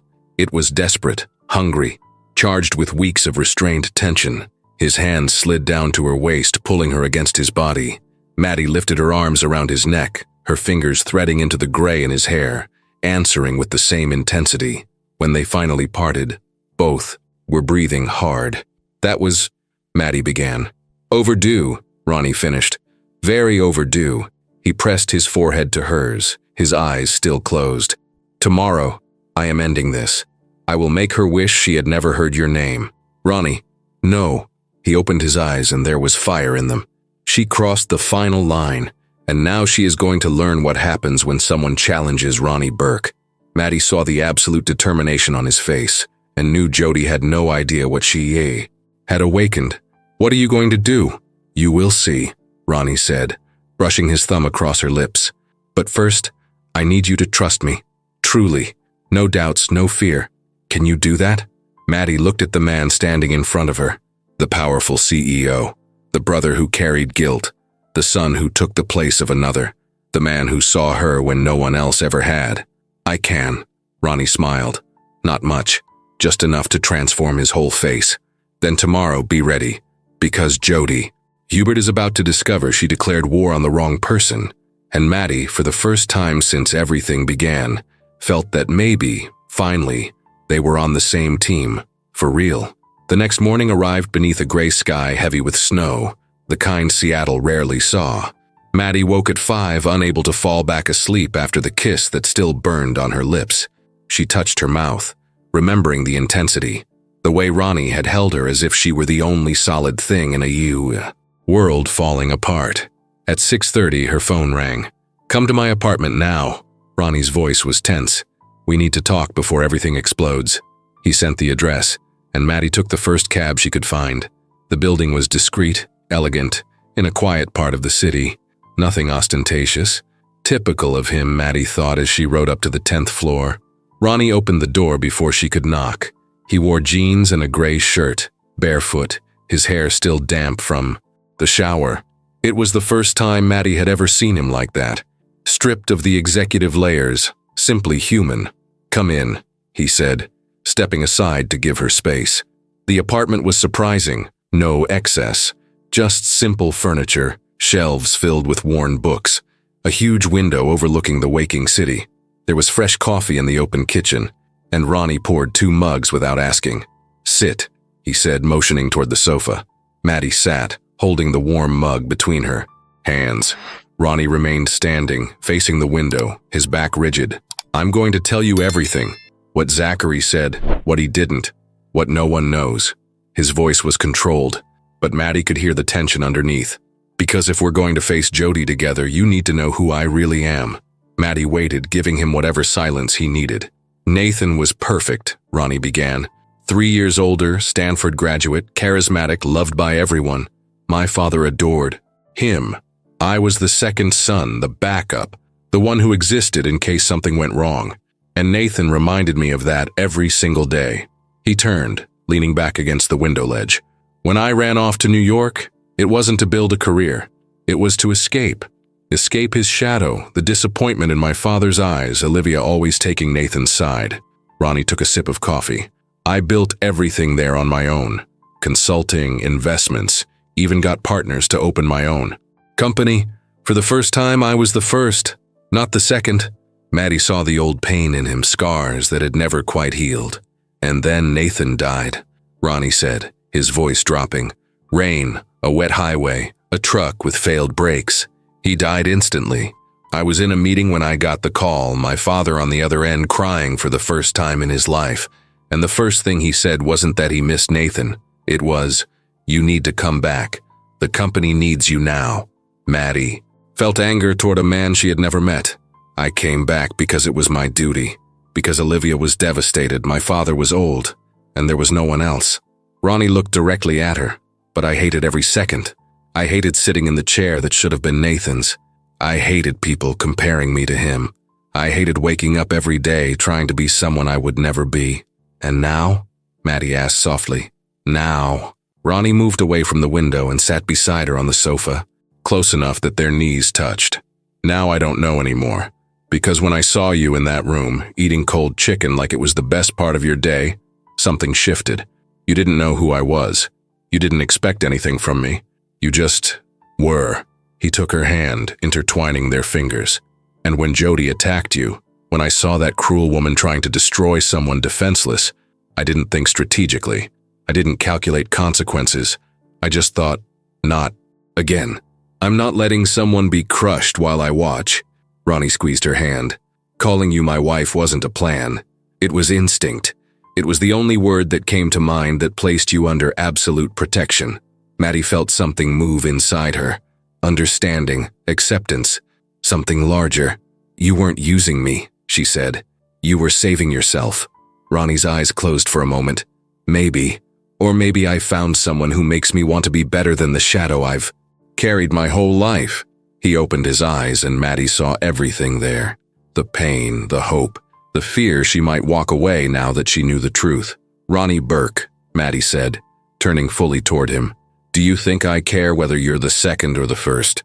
Whether you took over the company by obligation or by choice? You should care. But I don't." Maddie lifted her free hand to his face, making him look at her. "What matters is who you are now. The man who protected me. Who stands up to Jody. Who carries the weight of the world and still finds time to make coffee the way I like it." Ronnie let out a low, rough laugh. "You noticed?"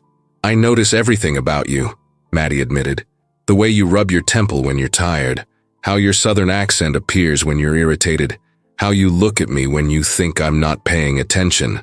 And how do I look at you? Like I'm something precious you're afraid to break."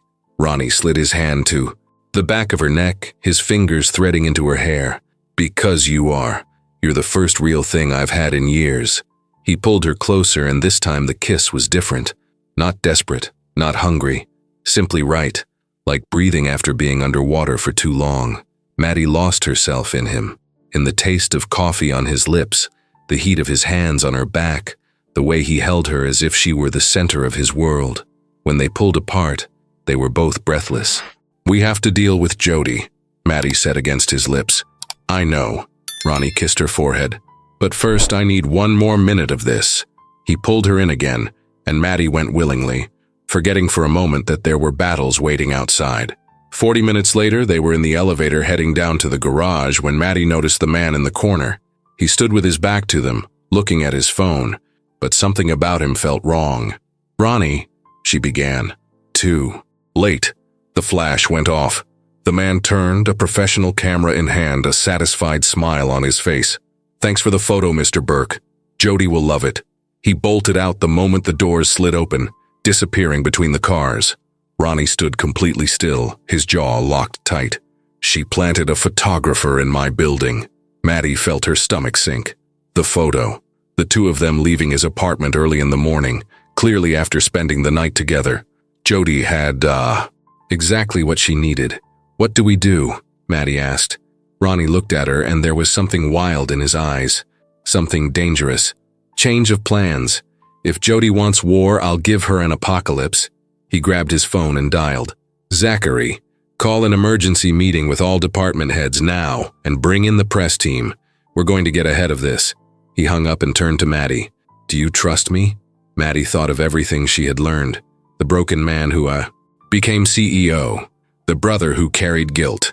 The fierce protector who saw her when no one else did. "I do." "Then hold my hand.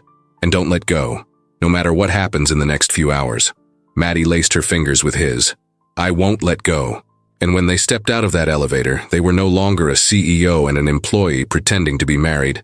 They were two soldiers walking into battle, together. The photo was everywhere before noon. Ronnie and Maddie stepping out of the elevator in his apartment building, fingers intertwined, casual clothes, and that expression on their faces that left no doubt about what had happened. The headline of the corporate gossip blog was blunt. "Burke Corp. CEO and secret wife caught. The whirlwind marriage no one saw coming." Maddie was in the auxiliary office when Brittany rushed through the door, phone in hand, her face pale. "Did you see it?" "I saw," Maddie said. She had seen the photo 15 times in the last 2. Viewers each viewing heard a little more. "The comments are insane. Half of them think it is romantic. Half think you are an opportunist. And some people are saying," Brittany hesitated, "that I seduced the CEO to climb the corporate ladder." Maddie finished. "I already read it." Brittany sat on the edge of the desk, genuine worry in her eyes. "How are you holding up?" "Honestly, I do not know." Maddie stared at the computer screen, where the same article glowed. "I knew this would leak. Eventually. I just did not expect it to happen like this, to look so sordid. It does not look sordid to anyone who actually knows the two of you. But no one knows us," Maddie said quietly. "No one knows it started with cold chicken and an empty room. No one knows he protected me when he could have fired me. All they see is the photo, and the photo tells the story Jody wants." As if summoned by her name, Maddie's phone rang. "Unknown number." She answered against her better judgment. "Did you like the photo?" Jody's triumphant voice slithered through the line. "Because that is only the beginning. At 3 o'clock I am holding a press conference. I will tell the entire world about the unstable CEO who replaced his sister with a random employee, about how you manipulated a fragile man. You have no proof of any of that. I do not need proof. I need narrative. And the narrative is that Ronnie Burke is compensating guilt through you. The investors will love hearing that their CEO makes decisions based on unresolved trauma." Jody paused. "Unless you resign, now, publicly." Maddie hung up without replying. She looked at Brittany, who had heard everything on speaker. "She is going to destroy him," Maddie said, realization dropping like stone. "No matter what I do, if I stay, I am the manipulator. If I leave," he looks weak. "Then do not do what she wants," Brittany said firmly. "Do what is right." Before Maddie could respond, Zachary appeared at the door. "Emergency meeting, main conference room. All department heads are there. Ronnie wants you present." Maddie followed Zachary down the hallway, each step heavy. When they entered the conference room, 15 pairs of eyes swung toward her. Some curious, some hostile, all judging. Ronnie was at the head of the table, immaculate in a dark gray suit, but Maddie could see the tension in his shoulders. He gestured toward the chair beside him. Maddie sat, conscious of every gaze tracking her. "Thank you for coming," Ronnie began, voice controlled. "I will be direct. The photo that leaked is real. Ms. Quinn and I are in a relationship. The marriage is real, and anyone in this room who has a problem with that has 30 seconds to leave. No one moved, but Maddie saw the glances exchanged, the restrained smirks, the silent judgment. Jody Hubert is attempting to use this to destabilize the company, Ronnie continued. She has scheduled a press conference for 3 o'clock, where she intends to claim that my decisions as CEO are compromised by unresolved personal issues. And are they? A male voice asked. The CFO, a man in his 50s, Maddie had never seen smile. Because if you are making decisions based on emotion instead of strategy, the investors deserve to know. Maddie felt anger boil up, but Ronnie only looked at him with that deadly calm. My decisions built this company into a $5 billion force, doubled shareholder value in 3 years, created jobs for over 2,000 employees. He leaned forward. So tell me, Johnson, what part of my decision-making seems compromised to you? Johnson backed down, though not fully. With all due respect, sir, your personal life is now public, and the way this was revealed raises questions. What questions? Maddie heard herself say. All eyes turned to her. That a CEO has the right to a personal life? That he can marry without asking the board for permission? That he married a subordinate, Johnson said, and there was poison in the word subordinate. That creates conflict of interest, favoritism, ethical problems that go beyond morality. Then fire me, Maddie said, standing. Problem solved. Sit, Ronnie ordered, his voice sharp as a blade. Ronnie, sit, Maddie, he repeated, gentler this time. Maddie sat, trembling with anger and something dangerously close to shame. Ronnie rose and walked around the table with the kind of presence that made entire rooms shrink. I will make something clear right now. Ms. Quinn is not a subordinate. She is my wife, and as of this moment, she holds an executive position in this company. She answers only to me, and anyone who questions that will answer directly to me. Shock rippled across the room. Maddie felt the world tilt. You cannot do that, Johnson protested. I can, and I did. Ronnie stopped behind Maddie's chair, resting his hands on the back. And as for Jody, she will soon discover that she leaked a photo taken on private property without consent. Our legal team has already filed action. Her 3 o'clock press conference will become a 4 o'clock court appearance. He looked around the room, daring anyone to challenge him. Meeting adjourned, get back to work. People filed out in silence, but Maddie felt the glances. She knew what they thought, that she had slept her way to the top, that she was exactly what Jody claimed. When the room was empty except for Ronnie, Maddie, and Zachary, Maddie finally exploded. You had no right to do that. To do what? Protect you. To turn me into an executive without asking. You just proved exactly what Jody is saying, that you make decisions for me without thinking about the consequences. The consequences are that you are safe, Ronnie said, his voice rising, that no one can touch you, that you have power now. I do not want power I didn't earn, Maddie shouted back. I want respect. I want people to see me for my work, not as the woman who slept with the boss. Then work, Ronnie said. Show them. Prove you deserve it. How? When all they will see is that you promoted me after I spent the night with you? Maddie felt something break inside her. I ruined everything. I ruined your reputation, the company, my own career. Jody was right.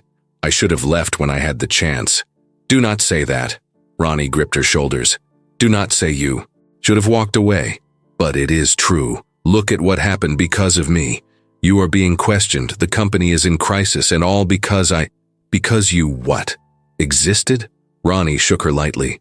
Because you made me want something beyond work? Because for the first time in 10 years I woke up and didn't hate my life? Maddie felt her throat tighten, but she refused to fall apart. I am not worth this. I am not worth this war. You do not get to decide your own worth, Ronnie said, his voice fierce. I decide. And to me, you are worth everything. He pulled her closer, his forehead resting against hers. If you fall, I fall with you. Do you understand? There is no scenario where you sink alone. If the company collapses, if my reputation burns, if everything turns to ash, I go through it beside you. Because for the first time, I am not alone, and I will not let you be alone either. Maddie closed her eyes, absorbing the words. She wanted to believe. Him. She wanted it so badly. And what if it is not enough? She whispered. Then we make it enough. Ronnie said. Together. His phone rang. Zachary answered, his face turning pale. Sir, Jody moved the interview forward. She is live right now, and she is saying. He turned the tablet. On the screen, Jody was being interviewed, confident smile in place, venom in every word. Ronnie Burke is a broken man who never overcame his brother's death. He sees Maddie Quinn as a replacement. For the sister he failed to protect. This is not romance. This is unresolved, trauma-clouding corporate judgment, and the shareholders deserve to know. Maddie felt the world collapse. But then Ronnie did something unexpected. He smiled. Zachary, get the car ready and call every press outlet you can. For what? Because if Jody wants to play dirty, I will show her how you play to win.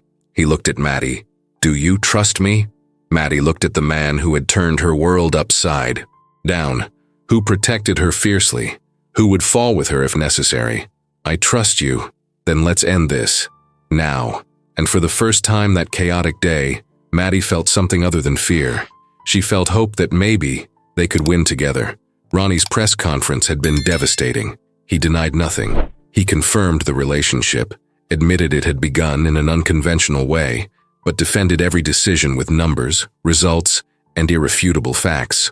When the press asked about Jody, he simply said, a former employee terminated for workplace harassment is not a reliable source.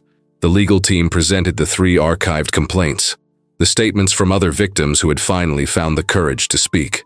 In 2 hours, Jody went from accuser to accused. But while Ronnie dismantled her credibility, Maddie felt the weight of every stare, every whisper, every article that painted her as an opportunist. When she arrived home that night, after facing cameras and invasive questions, she looked around her small apartment and thought, I do not belong in his world. I will never belong. It was Friday, 4 days after the press conference, when Maddie made her decision.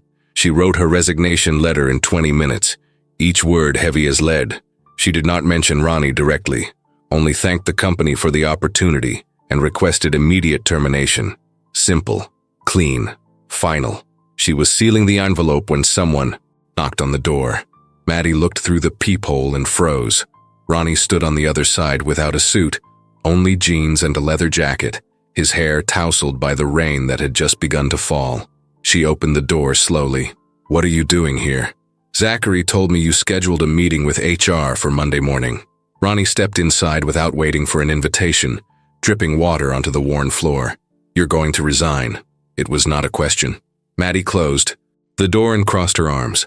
Yes. Why? Because I cannot handle being the scandal that follows you anymore. Because every time someone looks at me, I see judgment.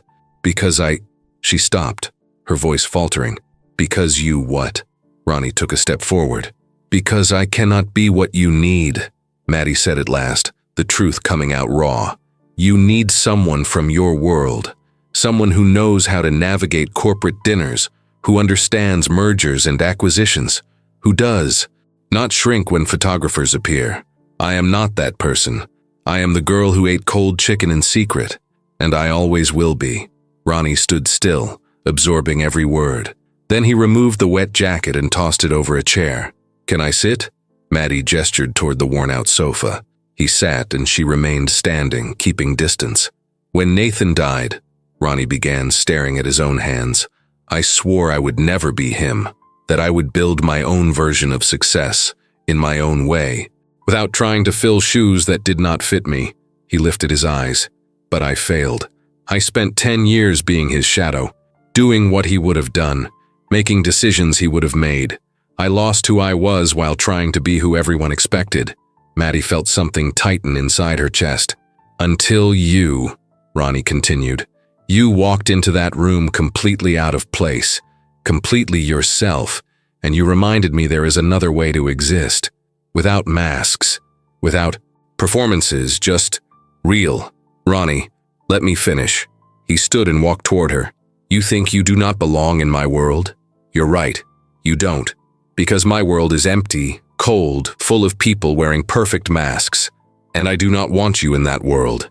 I want to build another one. One where you do not have to shrink, where I do not have to pretend, where we can simply be. Maddie felt her resolve waver. And the company, and your reputation, and everything you've built, it will still be there. Ronnie held her face gently. But for the first time, it will not be everything I have. Because I have you. If you want me. Of course I want you, Maddie said, her voice breaking. But I'm scared. Scared I won't be enough. Scared you'll wake up one day and realize you made a mistake. Then we'll be scared together. Ronnie rested his forehead against hers. Because I'm scared too. Scared of losing you. Scared of messing this up. Scared that my past is too heavy for you to carry. Your past made you who you are. Maddie placed her hands on his chest, feeling his heart beating hard beneath her palms. And who you are is the man I love. The words slipped out before she could stop them, but they were true, completely, absolutely true. Ronnie closed his eyes as if absorbing them. Say it again. I love you, Maddie said, steadier this time. I love the powerful CEO. I love the brother who carries guilt. I love the man who eats breakfast. With me, I love you, Ronnie Burke, all of you. When he opened his eyes, there was something liquid there, not quite overflowing emotion, but something very close. I love you too, he said, each word pronounced with absolute clarity, and not the way I loved before, not out of obligation or habit. I love you because you make me want to wake up, because when I think of the future, you are in it, because for the first time in 10 years, I am not alone inside my own head. He kissed her forehead, then her temple, then her cheek, each kiss a promise. Do not resign, he murmured against her skin. Stay with me, not in the company if you don't want that, but in my life, in my future, in the new world we're going to build together. And if it goes wrong, then we fix it. Ronnie pulled her closer. Like adults, no running, no quitting, just facing it. Maddie pulled back enough to meet his eyes. Are you sure? Sure I'm not a replacement? You are not a replacement. For anyone, Ronnie said firmly. You are the first, the only, the choice I made when I finally stopped trying to be who I'm not. Maddie felt her last defenses crumble. She leaned in and kissed him. Not desperate, not urgent, just right, like coming home. When they pulled apart, both were smiling. So, Maddie began, what do we do now? Now. Ronnie looked around the small apartment, at the simple furniture, at the life she had before him. Now you choose. You stay at the company, in a new position truly chosen this time, because I am going to make you work harder than you ever have, or you leave and do something else, or you take a sabbatical year. I do not know, but you choose. Not for me, for yourself. And you? I will be here, no matter what you decide. He intertwined his fingers with hers. Because this is not about the company. It is about us, and about building something real. Maddie thought about the resignation letter still on the table. She thought about the fear that had consumed her, and she thought about the man standing in front of her, offering not empty promises but a real choice. I want to stay, she said at last, at the company, but I want to earn my place, no favoritism, no shortcuts. It will be difficult, Ronnie warned. I will demand more from you than from any other employee. Good. Maddie smiled. Because I do not want to be treated differently. I want to be treated as an equal. Deal. Ronnie extended his hand formally, a hint of a smile touching his lips. Maddie shook his hand, sealing the promise. But there is one condition, Ronnie said, pulling her close again. What condition? The next time I call you my wife, it will not be to protect you from Jody or from anyone else. He brushed his thumb across her lips. It will be because you chose it, because we both chose it, because we turned that reckless impulse into something true. Maddie felt her heart race. Are you asking? No, Ronnie interrupted gently. Not yet, because you deserve a real proposal, a real ring, a real choice, without pressure, without scandal, without the whole world watching. He kissed her forehead. But when I ask, and I will ask, I want you to know exactly what you are saying yes to. Not to the CEO, not to the last name, but to the man, only the man. I already know, Maddie said softly, and the answer is already yes. Ronnie smiled, truly smiled, that rare smile that transformed his whole face. Then we have a future, he said. We do, Maddie agreed. They stayed there in the small apartment, rain falling outside, the world continuing without them. But for the first time, neither of them cared what the world thought, because they had each other, and that finally was enough. "The next time I call you my wife," Ronnie murmured against her hair. "Yes?" Maddie whispered, smiling. "I want it to be true." And Maddie knew, with absolute certainty, that it would be. 2.5 years later, the private office on the 23rd floor had changed. The dark wooden desk and the wide windows overlooking Seattle were still there, but now the shelves held photographs. Ronnie and Maddie on a beach in Greece, tanned and laughing. The two of them with Olivia and her children in Sydney. A blurry but precious photo of Brittany and Zachary at their wedding 6 months earlier. Maddie as maid of honor, and Ronnie as best man. And at the center of the desk, framed in simple silver, the photo that had started it all. Not the one that leaked. The other one. The one Zachary had taken without them noticing on some ordinary Tuesday. Maddie sitting in the chair with her lunch container open. Ronnie standing beside her, both smiling at something no one else understood. Something just theirs. Maddie walked into the room carrying 2 cups of coffee, already knowing she'd find Ronnie bent over contracts. Some things never changed. He had loosened his tie, rolled up his sleeves, and there was a small crease of concentration between his brows that she had learned to love. "Coffee," she announced, placing a mug beside him. Ronnie looked up and smiled. That smile that now came easily, without effort, without weight. "You are perfect."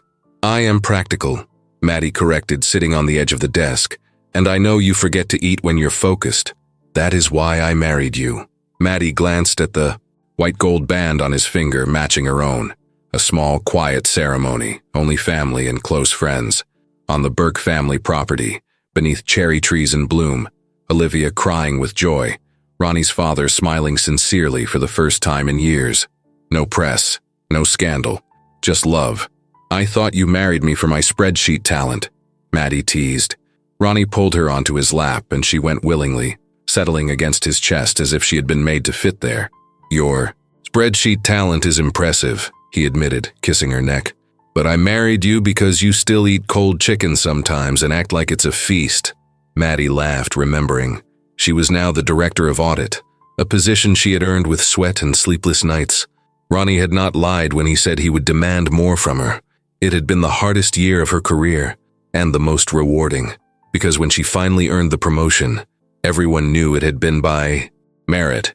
"Do you remember the first day?" she asked, threading her fingers through his hair, now with more silver strands. "When you found me in that room? I remember thinking, who is this woman eating in my office as if she has every right in the world?" Ronnie squeezed her waist. "And then you looked up at me with those huge eyes, absolutely terrified, and something inside me broke." "Broke?" "Woke up," he corrected. "Something that had been asleep so long I forgot it existed." Maddie rested her forehead against his, feeling his breath blend with hers. "Brittany said she saw it before I did, that you looked at me differently from the start." "Brittany observes too much," Ronnie murmured. "And yes, from the first day, you just took longer to notice." The door opened and Zachary walked in, stopping when he saw them. "Sorry to interrupt. Actually, no, I'm not sorry. You two are like this all the time." He grinned. "The investors are here, meeting in 10 minutes. "We'll be right there," Ronnie said, though he didn't let go of Maddie. Zachary rolled his eyes, but there was affection behind it. In the past years, he'd become more than an assistant. He had become family, a witness at their wedding, the future godfather if Maddie and Ronnie ever had children. "Please don't make me come back to drag you out again. Remember last time?" Zachary made a face. "Traumatizing." He left, and Maddie slid off Ronnie's lap, smoothing her skirt. "He's right. We have to go." "Wait." Ronnie caught her hand, gently pulling her back. From the inside pocket of his jacket, he took out a small blue velvet box. Maddie blinked, confused. "Ronnie, you already gave me a ring." "It's not a ring." He opened the box, revealing a delicate gold necklace with a key-shaped pendant. "It's a reminder." He lifted the necklace from the box and fastened it around her neck, his fingers skillful as he closed the clasp. "Do you remember when you said I had the key to places you never imagined reaching?" Ronnie asked, adjusting the pendant. "You were wrong. You already had the key. You just needed someone to remind you." Maddie touched the pendant, feeling the warmth left by his hands. "You're impossible," she said, her voice thick with emotion. "I am yours," Ronnie corrected, kissing her softly. "Always." When they reached the conference room, the investors were already waiting. But before entering, Ronnie took her hand, intertwining their fingers. "Together?" he asked. "Always," Maddie replied. They walked in hand, CEO and director, husband and wife, partners in everything. After the meeting, as Seattle began to glow orange with the setting sun, Maddie returned to the private office. Ronnie was putting away documents, but he stopped when she walked in. "Ready to go home?" he asked. Home. Their apartment in Queen Anne, cozy, filled with books and the plants Maddie insisted on caring for. Nothing ostentatious, just theirs. "Ready," Maddie said. But before leaving, she looked at the office, at the place where everything had begun, where she had eaten cold chicken without knowing she was changing her life forever.